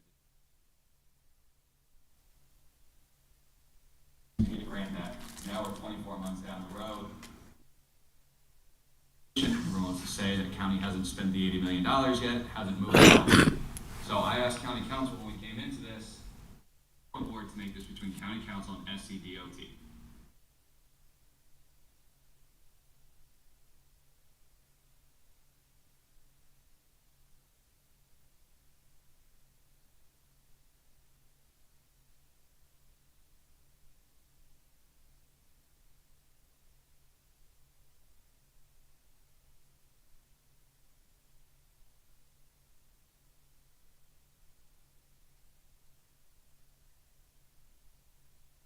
Thank you, Councilman Cunningham. You have my support to get this done, Senator Davis. I appreciate the work you went to go.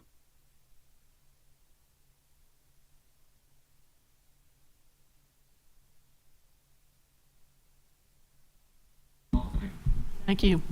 Any other questions? Questions or comments, or both, or what? Both. Both? Good.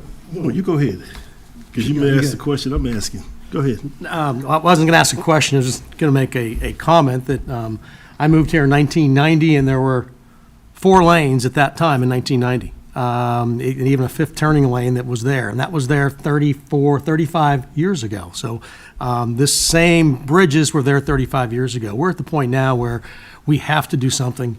That bridge has to be replaced. We have to move forward. And I look at this, and I explained it to my daughter one day whenever she asked me, Dad, what is all this about? I said, it's almost like we're making an ice cream sandwich, and we have 2 parts of it. One part that's the ice cream that's on Hilton Head, and what do you do with that? And the second part, that's the cake part, and how do you do that? So at this point, we've got to move forward with that cake part. We have to get this done. We have to move it. We can't let the money go away, because again, if we did that now, we're still in the same situation, replacing the other bridges later on. And I'm so glad to hear Senator Davis, and I know that our other delegation folks feel the same way. If we know what that ice cream side looks like, we all can push for it. We all can figure out what that is, and at some point, put this ice cream sandwich together. But at this point, the only common sense thing for me, and my gut says, is that we've got to move forward with the money that we have at this point, and we've got to take care of rebuilding this one bridge, and then the second part of the bridge, so that we have a new span that is going to withstand hurricanes, withstand earthquakes, and then we're not sitting here 3-4 years from now with a hurricane that comes through and damages bridges with 35,000 people stuck on Hilton Head and not be able to get off. Thank you. Councilman Glover? No, Madam Chairman, I just, I'm ready to vote, but I would say this, that one of the issues that I was wrestling with, and I think this community would be wrestling with as well, is that if you build just the Mackey Bridge replacement, you would stop traffic coming on Hilton Head for almost 2.5 years. Because if you build that bridge, you got to replace the one that's there. This option we are pursuing builds one bridge that connects that, and it will not interfere with traffic except for 3 weeks or whatever, but it would not delay traffic considerable at all. I'm like Mr. Cunningham. I was ready to move forward with this project 2 years ago, but a lot of delays, and I've been patient with that. I think it's in our hands now to move forward. I think we need to go ahead and move the cart down the road a little further to get this bridge started so it can be finished before I'm finished. And so I need an understanding on the amendment of the motion. So if someone would explain that to me, I'll be ready to vote. Thank you. I think, Councilman Reese, you have a comment before we do the amendment? Sure, I'll try to be brief here, but back on May 16th, we had a special meeting where we got together with town council, and we had a mayor and some council members talk about another option, not the one that's here tonight to go with. Tonight, we hear from the mayor and more council members and more of the people that this resolution that we're going to vote on tonight is not the way to go. I heard from our own manager, this appears to be a good proposal. I'm going to tell you, this is one of the biggest decisions we're going to make, and I think the more facts we understand, and I got to tell you right up front, I appreciate Senator Davis and all the work from everybody, including you, Mr. Moore, Mr. Fralix, everybody. Incredible work, no doubt. I think we ought to step aside and let the SCDOT take care of business. And to my colleague's point, the traffic's not going to be tied up for 2 years. It's an independent bridge built a little south, and when they tie it in, when it's done, is when you're going to have a little traffic problems. That's it. That's my understanding, unless I'm wrong. I got to tell you, I think we better vote no with this tonight. I can't see burdening the taxpayer with the overage. We don't even know what the Pick the Island extension is going to be costing. That's a whole new package there. So again, I strongly urge this council to say no to tonight's resolution and step aside and let the SCDOT come in and do what they have to do. Madam Chairman, quickly, I think, in all fairness, I want to stand in support and behind Senator Davis, who said today, get the master plan, get the plan together, he'll find the money. I just believe that. Thank you. Okay, Mr. Hurlbert? Just to point out, council voted last week at their special meeting for this to occur, so you've already voted on this. And what we're doing is bringing forth what we were directed to last week to bring forth, and then we've made a tweak because since last week, we were able to talk with DOT, Senator Davis was, and convince them to share in the overrun cost, so it's benefited greater deal than what it was last week. But this was voted on last week. Everybody here voted for it last week. 8-3. I have a Okay, comment question. So I question? agree with Mr. Cunningham, Mr. Glover, Mr. Lawson. I think we have to move on it, but I do have a question that would make me feel a little bit better. Not that you really care, but it's okay. When we do a contract, so when we hire somebody to do this, we do put parameters for performance. Well, DOT will be letting the contract, so. Okay. It's still a DOT project. It's a local project, but DOT is going to But manage they'll it. put, they will. normally put parameters for performance. So if somebody has, giant longevity problems, there should be a penalty in there, correct? Right. Well, I'll certainly have that discussion. I can't speak for DOT, but we'll certainly bring that point If you with would them. speak to them, because normally like. I when think we your do point is something- valid because we want to incentivize the project to be done on Correct. time so that, yes. And if they don't get it done on time, they pay a penalty to us because we're going to pay a penalty. So let's share the wealth. Madam Chair. Well, they've agreed to pay 29.8%. Madam Chair, Bartholomew. actually, to that note, I believe in my conversations with one of our State House representatives, aren't there also incentives for early completion?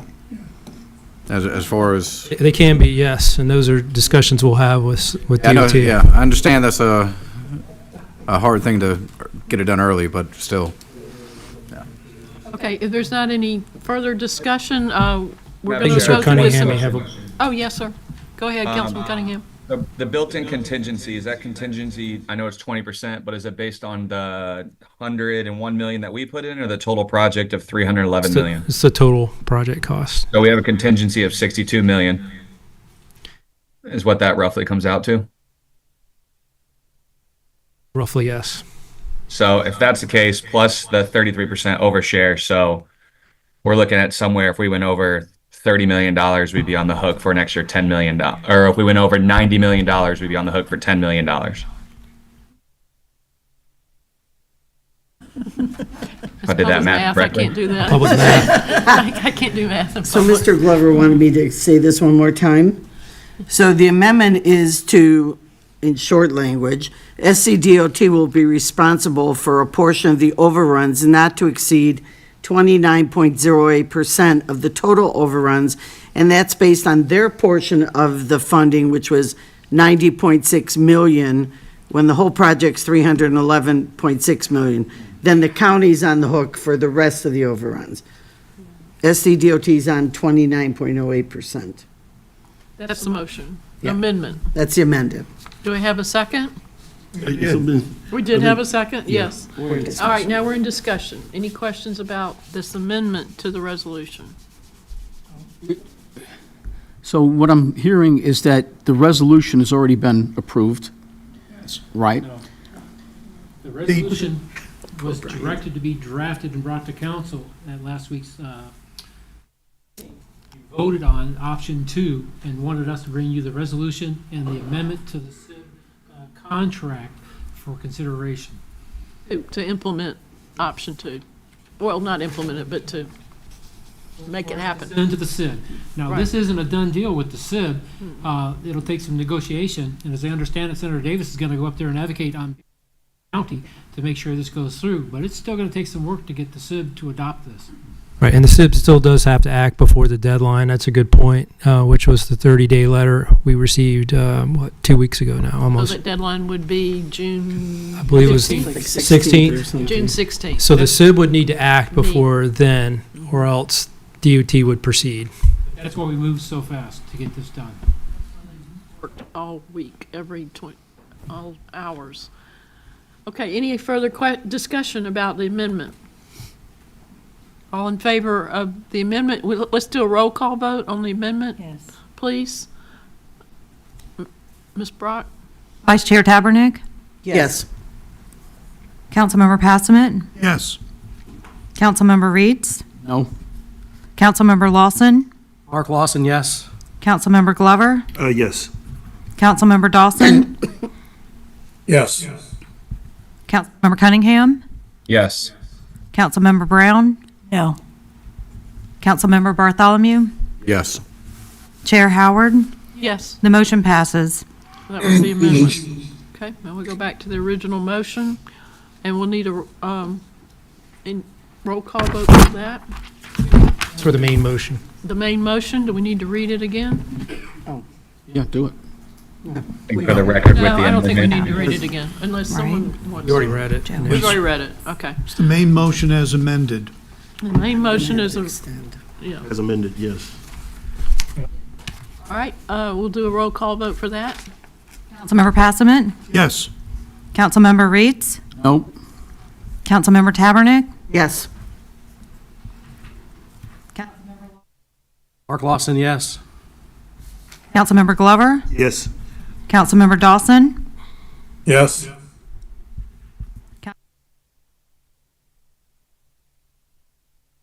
Councilmember Cunningham? Yes. Councilmember Brown? No. Councilmember Bartholomew? Yes. Chair Howard? Yes. The motion passes. Okay, thank you, Mr. Moore. All right, going back to our agenda, I don't know. I'd like to make a motion that we're going to have to extend our meeting past 8 o'clock, unfortunately. Do I have a second to extend past 8 o'clock? I need a second. I second that. A second by Councilman Brown. By show of hands, to extend past 8 o'clock. Even though we don't want to, we will. Oh, he doesn't want president. I All gotta right. go back home, man. We will be extending past 8 o'clock. We'll give him 2 minutes to go. We'll give everyone a few minutes to clear out Good. if you don't want to stay for the rest of the meeting. You know what I'm looking for? Dyer came and Dr. Rodriguez came. Oh, Yeah, he went to go to the. No, I'm just saying.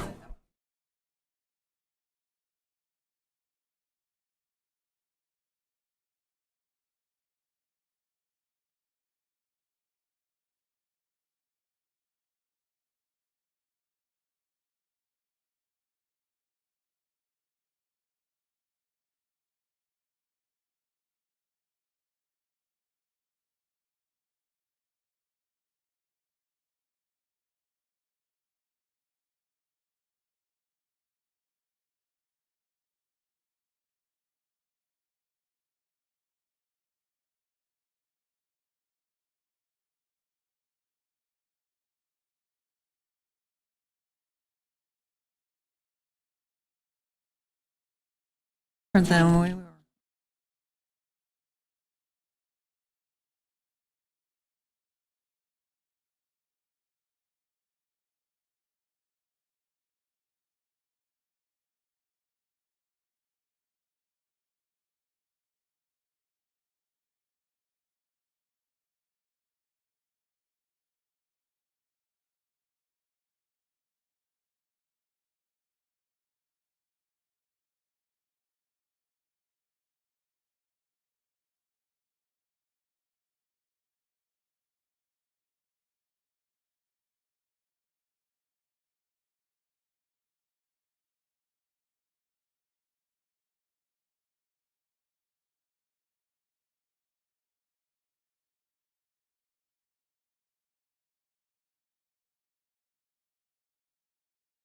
Figured out that wanted to?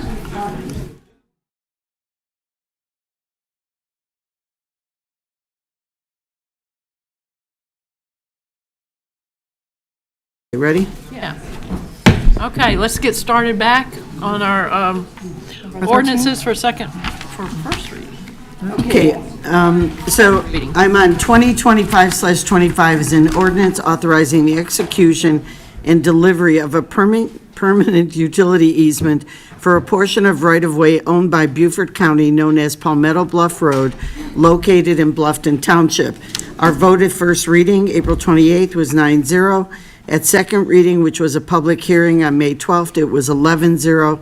Can I have a motion to approve this ordinance as read? I'll make that motion. Oh, everybody did. Okay. Would somebody like to second it? I'll second it. Thank you. Anybody on council have a question or a comment? Because we've been through this one. Yep. All right, thank you. Let's have a vote to approve the ordinance as read. Show of hands, please. Logan, okay, good, thank you.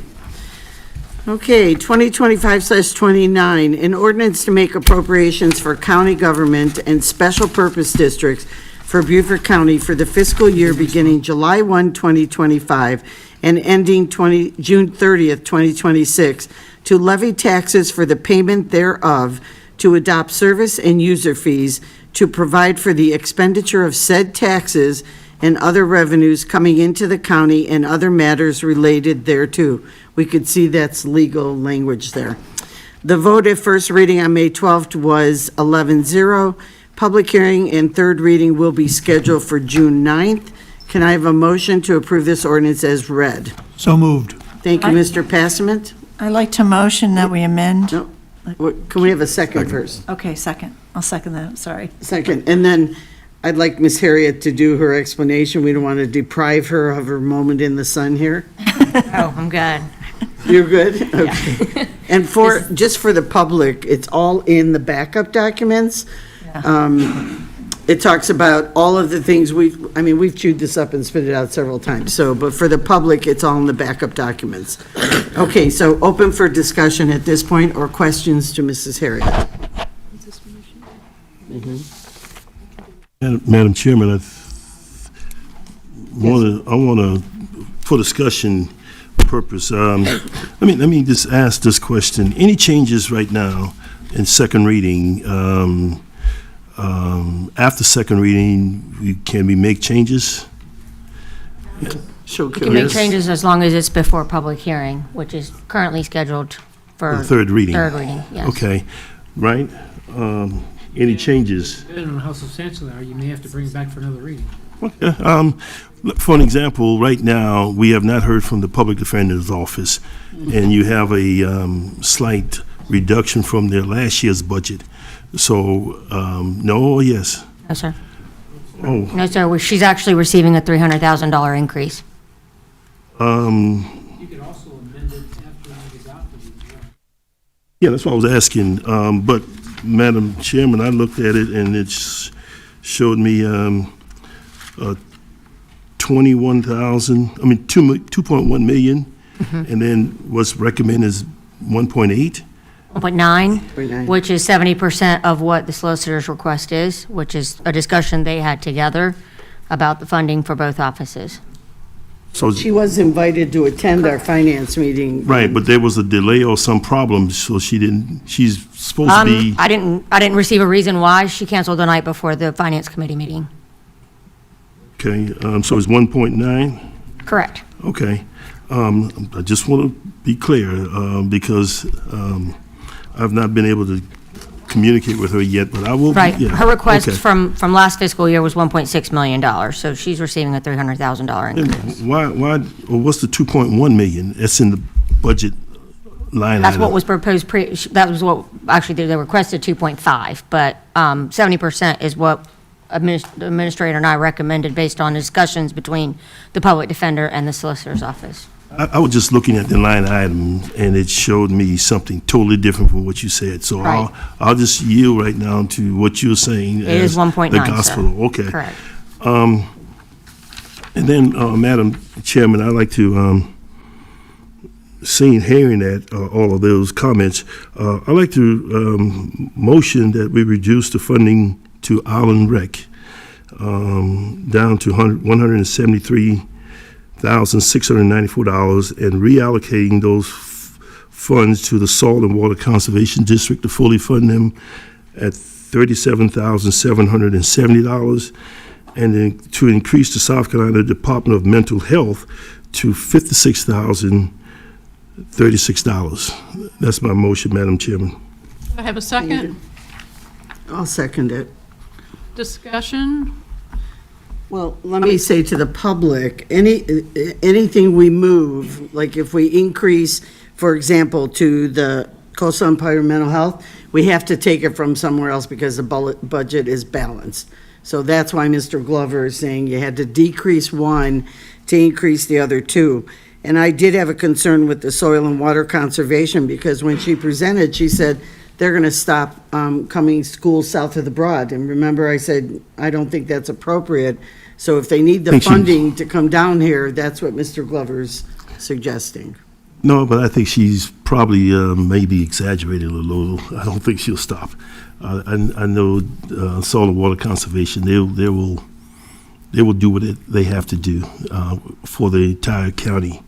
Yeah. Any other discussion or questions? I just want to say on behalf of Island Rec, I think that's a bad move. I think the work that they do for not only folks incorporated, but unincorporated, it has been tremendous. And, I think the money can come from somewhere else. I don't think taking it from the Island Rec, who has a direct impact with our residents, makes any sense. I think we need to do a roll call vote. Any other comments or questions? I just have one other comment, and that is for the public especially, and that is that we are trying to keep our budget at the same millage as last year. So we had, $3 million of requests from outside agencies, and although we'd love to fund all of them, it's simply not possible. And we heard the federal's not funding and the state's not funding, and so it's pushing down to the county.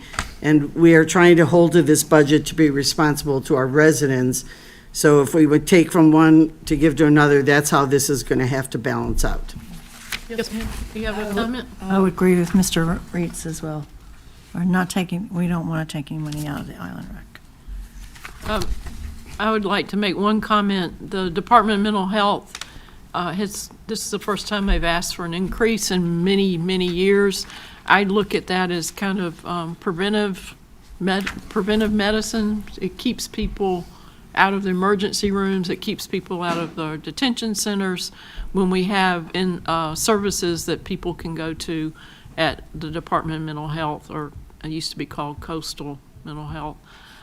All right, if we can have a roll call vote, unless there's any other comments or questions? One question, if you don't mind. Did, refresh my memory, did Hilton Head Island Rec request an increase again this year? Yes, they were awarded $200,000 in fiscal year '25. They requested $225 for fiscal year '26. And I guess the motion is to reduce the funding to $173. So it was an overall funding of 200 last year? Yes, but there was, and I believe Hank can talk to that, it was a one-time request for some supplies. Right, for it was about the pools and stuff like that. And I think Mr. McKellen is the one that pushed for it for the 1 year. So off the top of your head, do you remember their budget for 2023? For '23 and '24, it was $150,000. Okay, so it's still an increase of their annual budget that they had previously. Correct. And the pool's back I support open. you, Mr. Glover. Yeah. Okay, can we do a roll call vote? Thank you, sir. Yes, ma'am. Councilmember Glover? Yes. Vice Chair Tabernick? Yes. Councilmember Reitz? No. Councilmember Passman? Yes. Councilmember Lawson? Mark Lawson, no. Councilmember Dawson? Yes.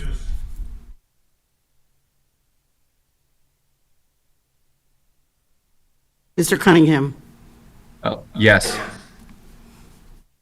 Councilmember Brown? No. Councilmember Bartholomew? Yes. Chair Howard? Yes. The motion passes.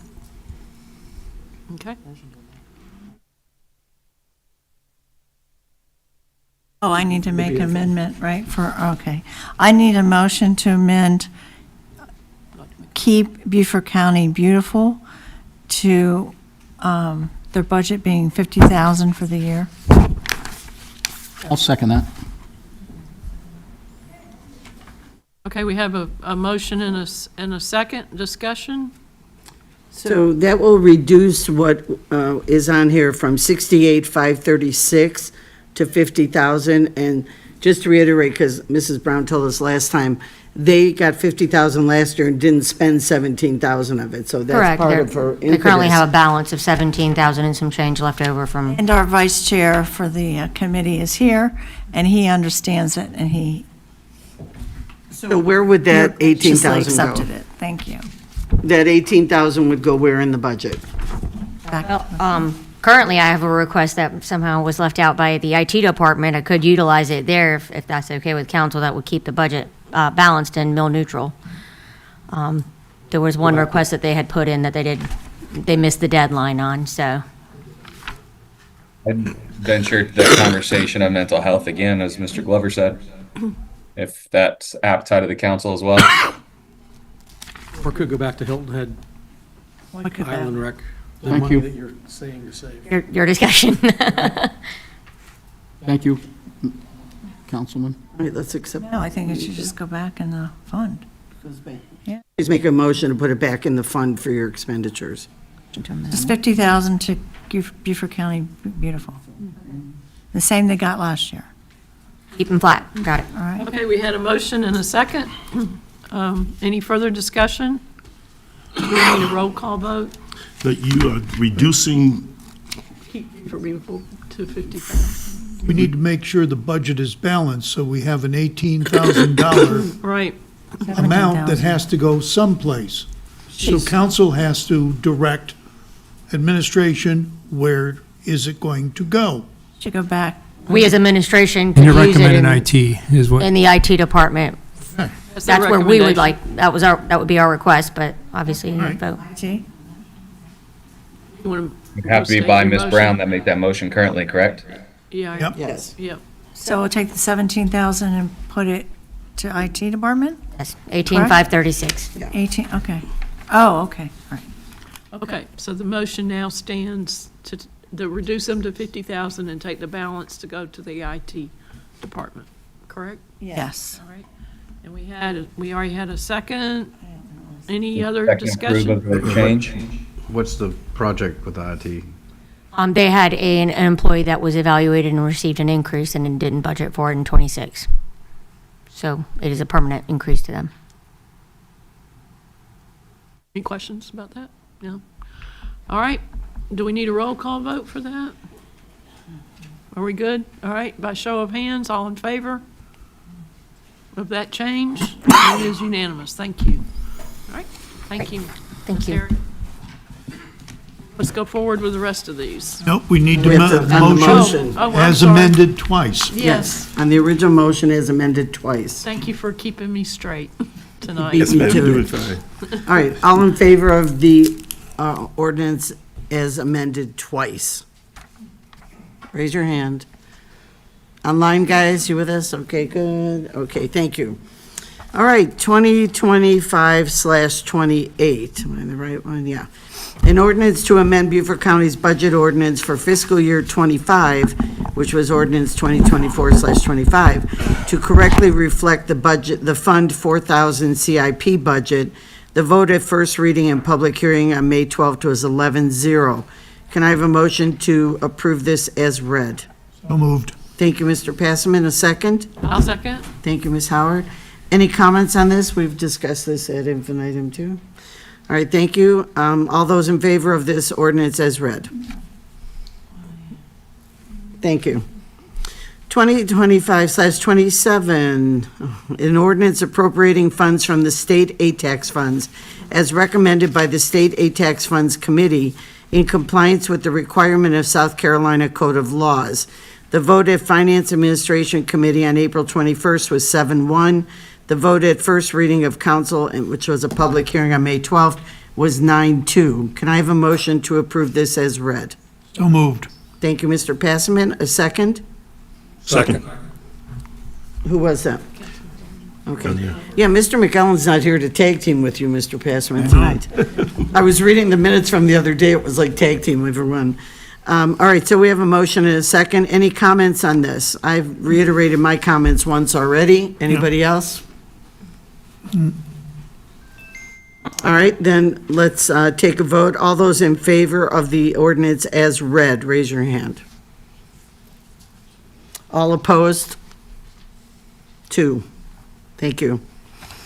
2025/26, an ordinance authorizing the county administrator to execute any and all necessary documents for the acceptance of right-of-way and/or temporary construction easement properties as shown on Exhibit A, pages 1 through 8, for Big Estate Road, Middle Road, and Dr. Martin Luther King Jr. Drive sidewalk projects that are associated with the sidewalks and multi-use pathways, safe routes to schools projects, and Exhibit A, pages 9 through 11, for Ladies Island Middle School Access Road Project associated with the Ladies Island Corridor Traffic Improvement Project. The vote at first reading, which also was public hearing May 12th, was 10-1. Can I have a motion to approve this ordinance as read? So moved. Thank you, Mr. Passman. Second. Second. Thank you, Mr. Glover. Any comments from council on this one? Yes, if I may, I just want to reiterate that I continue to have conversations about the Middle Road Pathway Project, and while I'm okay continuing to execute the plan and get that design done, my constituents really don't want this to move forward. So that could be some cost savings when the repriority list comes back forward. Madam Chair, may I? Yes. Is this what one of your constituents came forward to talk to us about?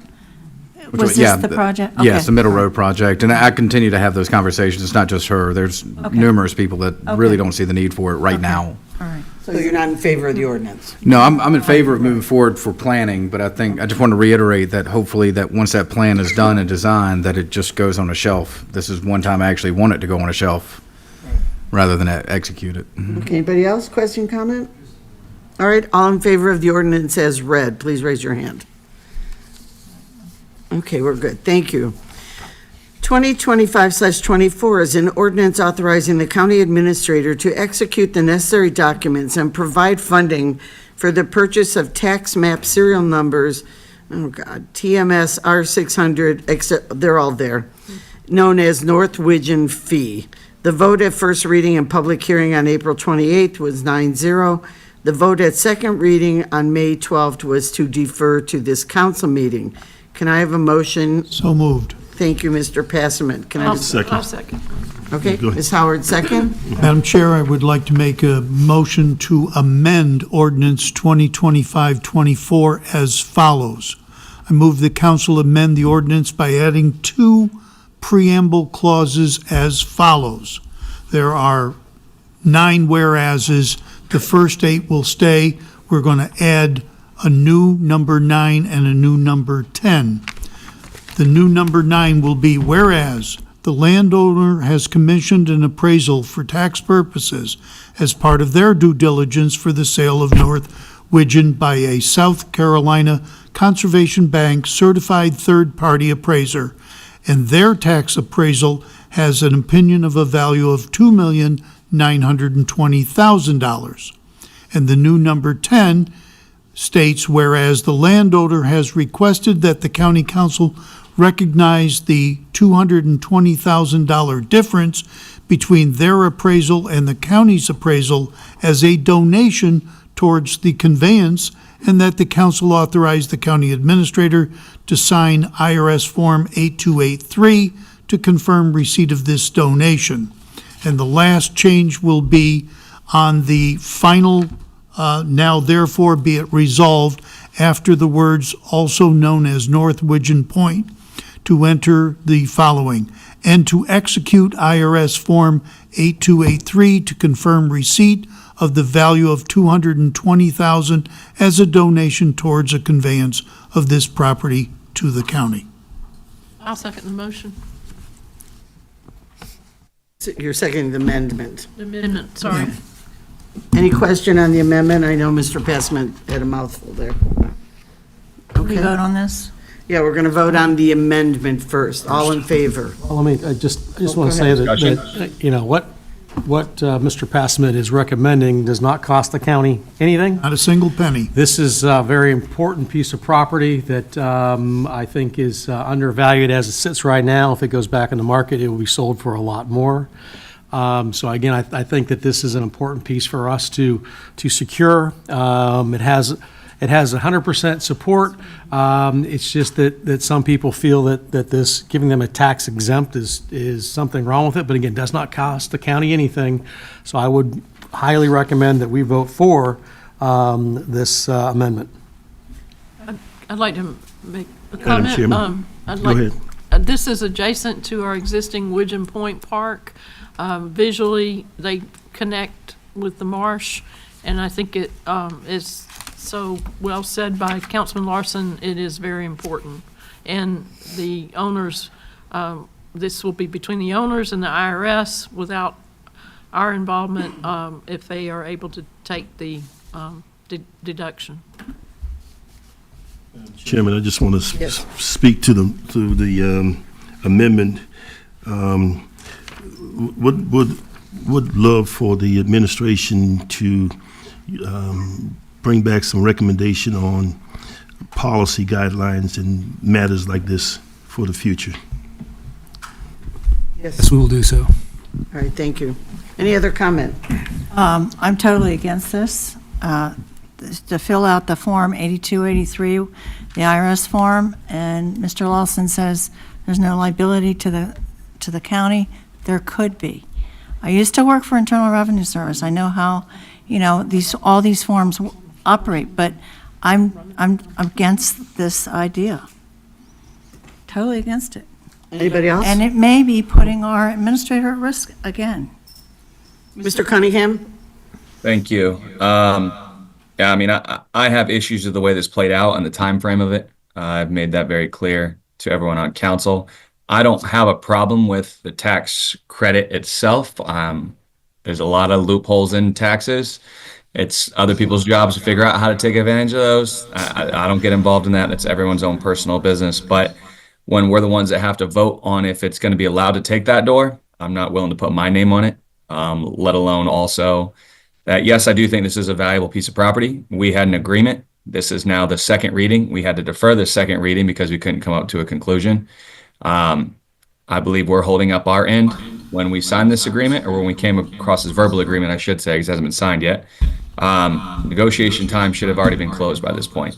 So with that said, yeah, I do believe it's a valuable piece of property. It's 6 parcels. From my understanding, it's been for sale for a while beforehand. 4 landowners. It takes a long time to get that done. I'd still like to get this property, but at the jeopardy of putting the county in a spot or potentially putting us in a spot, that's not something I can support. Thank you. I just Mr. have one Dawson? thought Oh, go as ahead. well. I think being good stewards of the taxpayer money, we shouldn't set a precedent. We should stick to our rules as they are, and I'm going to vote no for this as well. Mr. Dawson, did you want to say something? I wasn't sure who wanted to. Said a yes? No,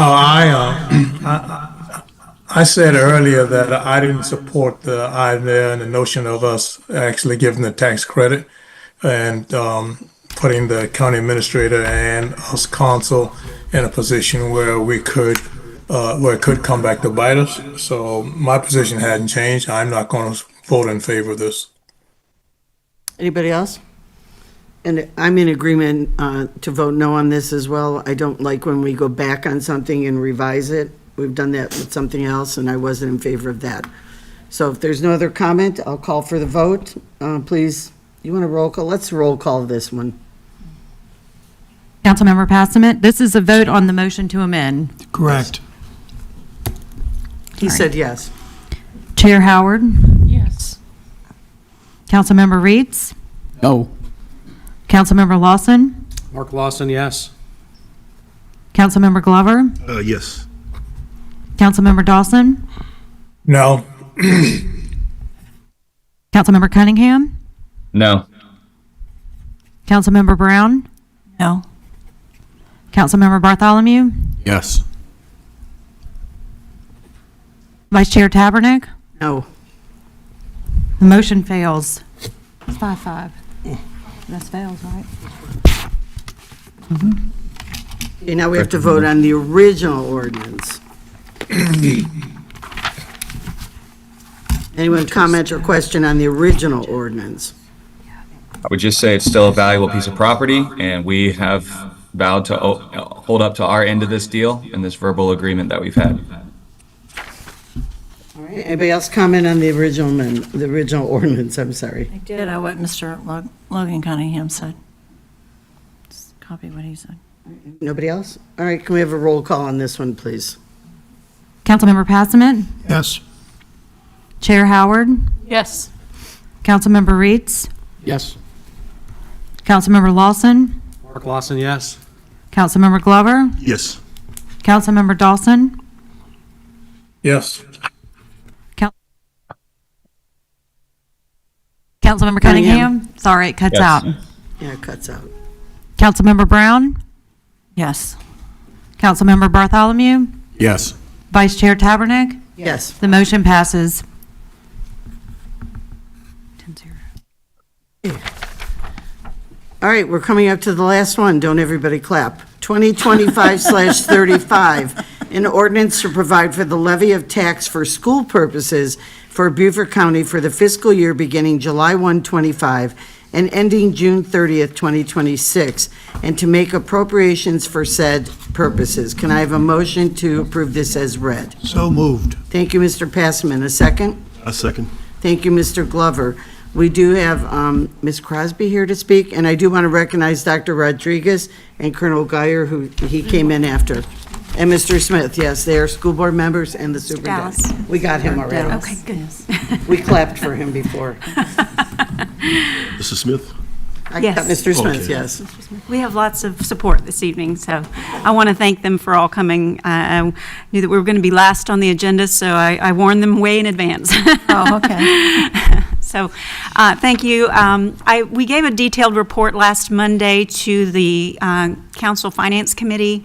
So this evening, I'm going to keep it relatively brief. I'm going to speak mostly from the one-page budget flyer we gave out.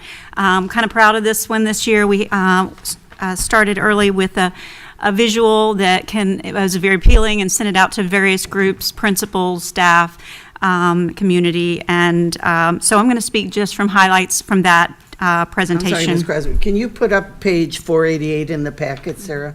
Yes, ma'am. So the public can see what she's referring to? So, Okay, go ahead.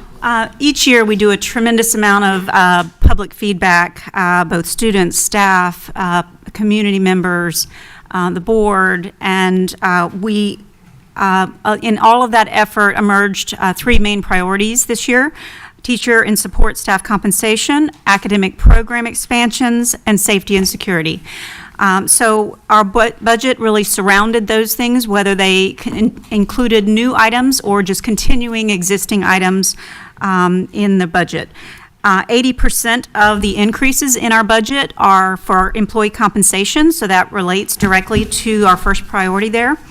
And our main increase was for teacher starting salaries. Not just teacher starting salaries, we did make an effort to boost that starting salary to $60,087, but every other cell across the teacher salary schedule will increase as well by $4,000. We are proposing a max step to 30 steps. We are currently at 28 and have made a concerted effort to move us toward that effort each year, increasing the steps so that we're holding on to our most senior and veteran teachers in the school district. So those efforts have begun to pay off, but it does take time for that to work. And it includes the increases include also a 3% step in cost of living increase, or 3% cost of living increase for classified administrative and professional staff. So at a glance, our budget, as Ms. Tabernick mentioned, is $377 million. This is a 5% increase from the previous year's budget.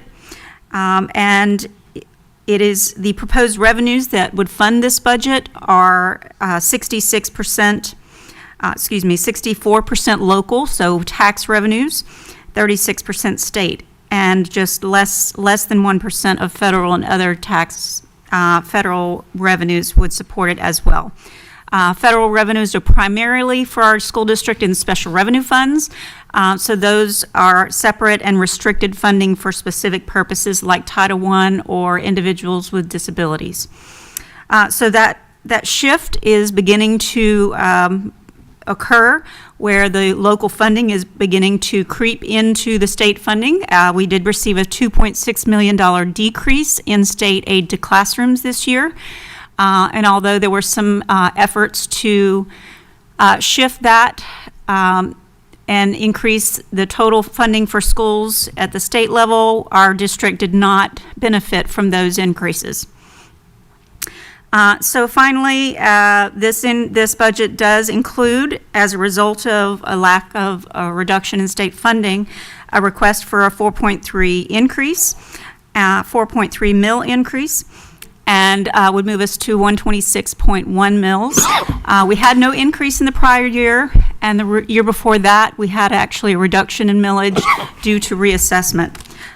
So also, our board approves both the general fund budget and the debt service budget. And the debt service budget this year, we are flat as we have been for the last couple of years, I believe since 2019. And there will be no increase requested in millage for the debt service fund. So, so this evening is first reading. We have 2 more following this evening, and that concludes my summary. Anyone on council have a question? I mean, Ms. Crosby went through this in detail last time, and we have all the detail, and up on the screen you could see the millage. Anyone from the Board of Education or the superintendent care to speak? We're happy to listen to you. Or any support personnel. We got a lot of people here from the school district. Good evening. Thank you again. I know it's been a long evening for you. Nothing more to add. I think Tanya has covered it very well. I just wanted to say thank you for persevering and getting to this final item on the agenda. We appreciate you. Welcome. And our condolences for doing 6 high school graduations in 6 days. If I can just make a comment. Go ahead. And I just want to say that since I've been on council, we have kind of stepped back and allowed the Beaufort County School Board to do their job. We always just be here and critique, and you see we can never get along on anything. Again, you get 11 members as well that are elected individuals. So I appreciate y'all and what you do. And again, it's a big responsibility. And again, you are adhering to the same elected official, the same people that we have to be accountable to. So again, I appreciate you trying to keep your budget as low as you can, but again, for us, the most important thing is offering a great education to the kids in the county school system, which has shown that everyone wants to move here and bring their kids here to go to school. So you must be obviously doing something right. So again, I appreciate everyone that's on that school board, what you do. I know it's difficult at times, and again, you're on the same thing that we've got. But again, thank you, and again, you have my 100% support. Thank you, Mr. Lawson. Anybody else? Mr. Glover? Yes, sure. I just want to make this comment, Dr. Rodriguez. I'd like to make this challenge to you, as always. When I look at it, and I appreciate the salary of teachers, I appreciate that. We have really come a long ways in getting here. I think when I first came on council, I think the salary is around $35,000 or $32,000. Now it's $60,000, and being told that that's not even enough for teachers or a person to even own a home here because of that. But we're there. I am challenging you along with the university to start grooming homegrown potential teachers.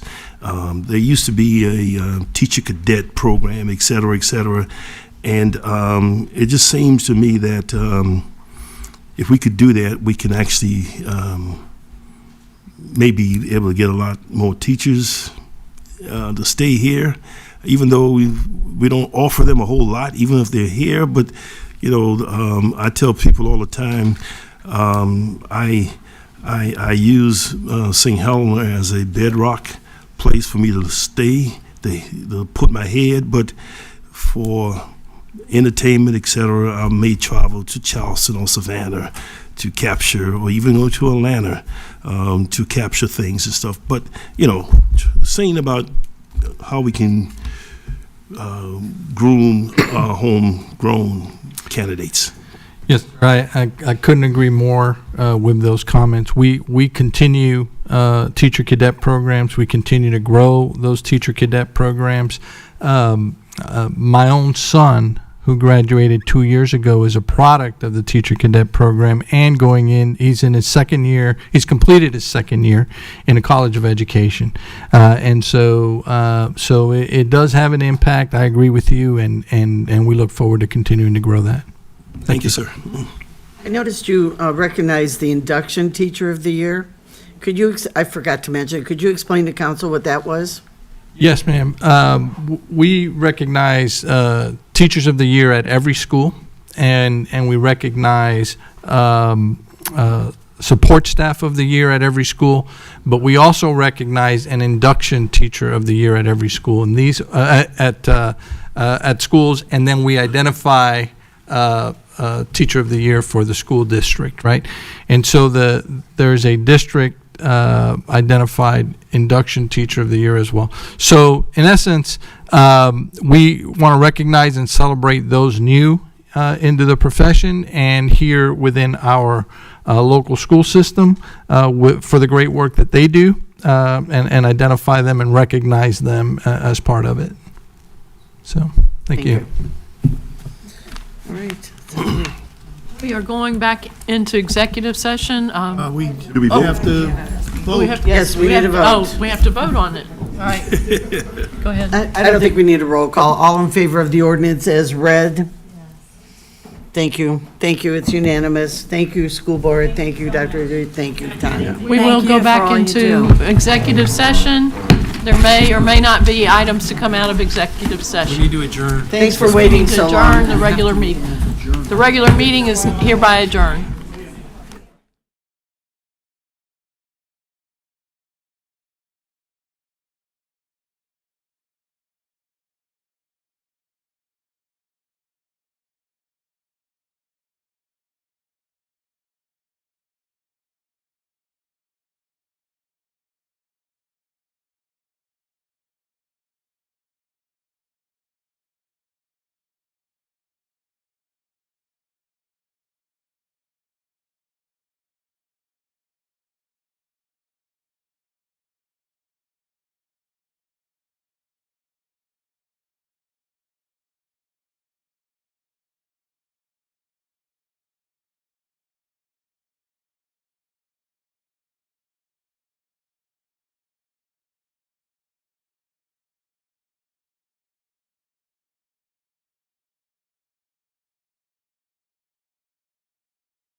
He stayed with us.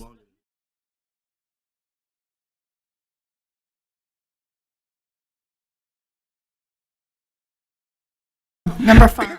Items. Wait a minute.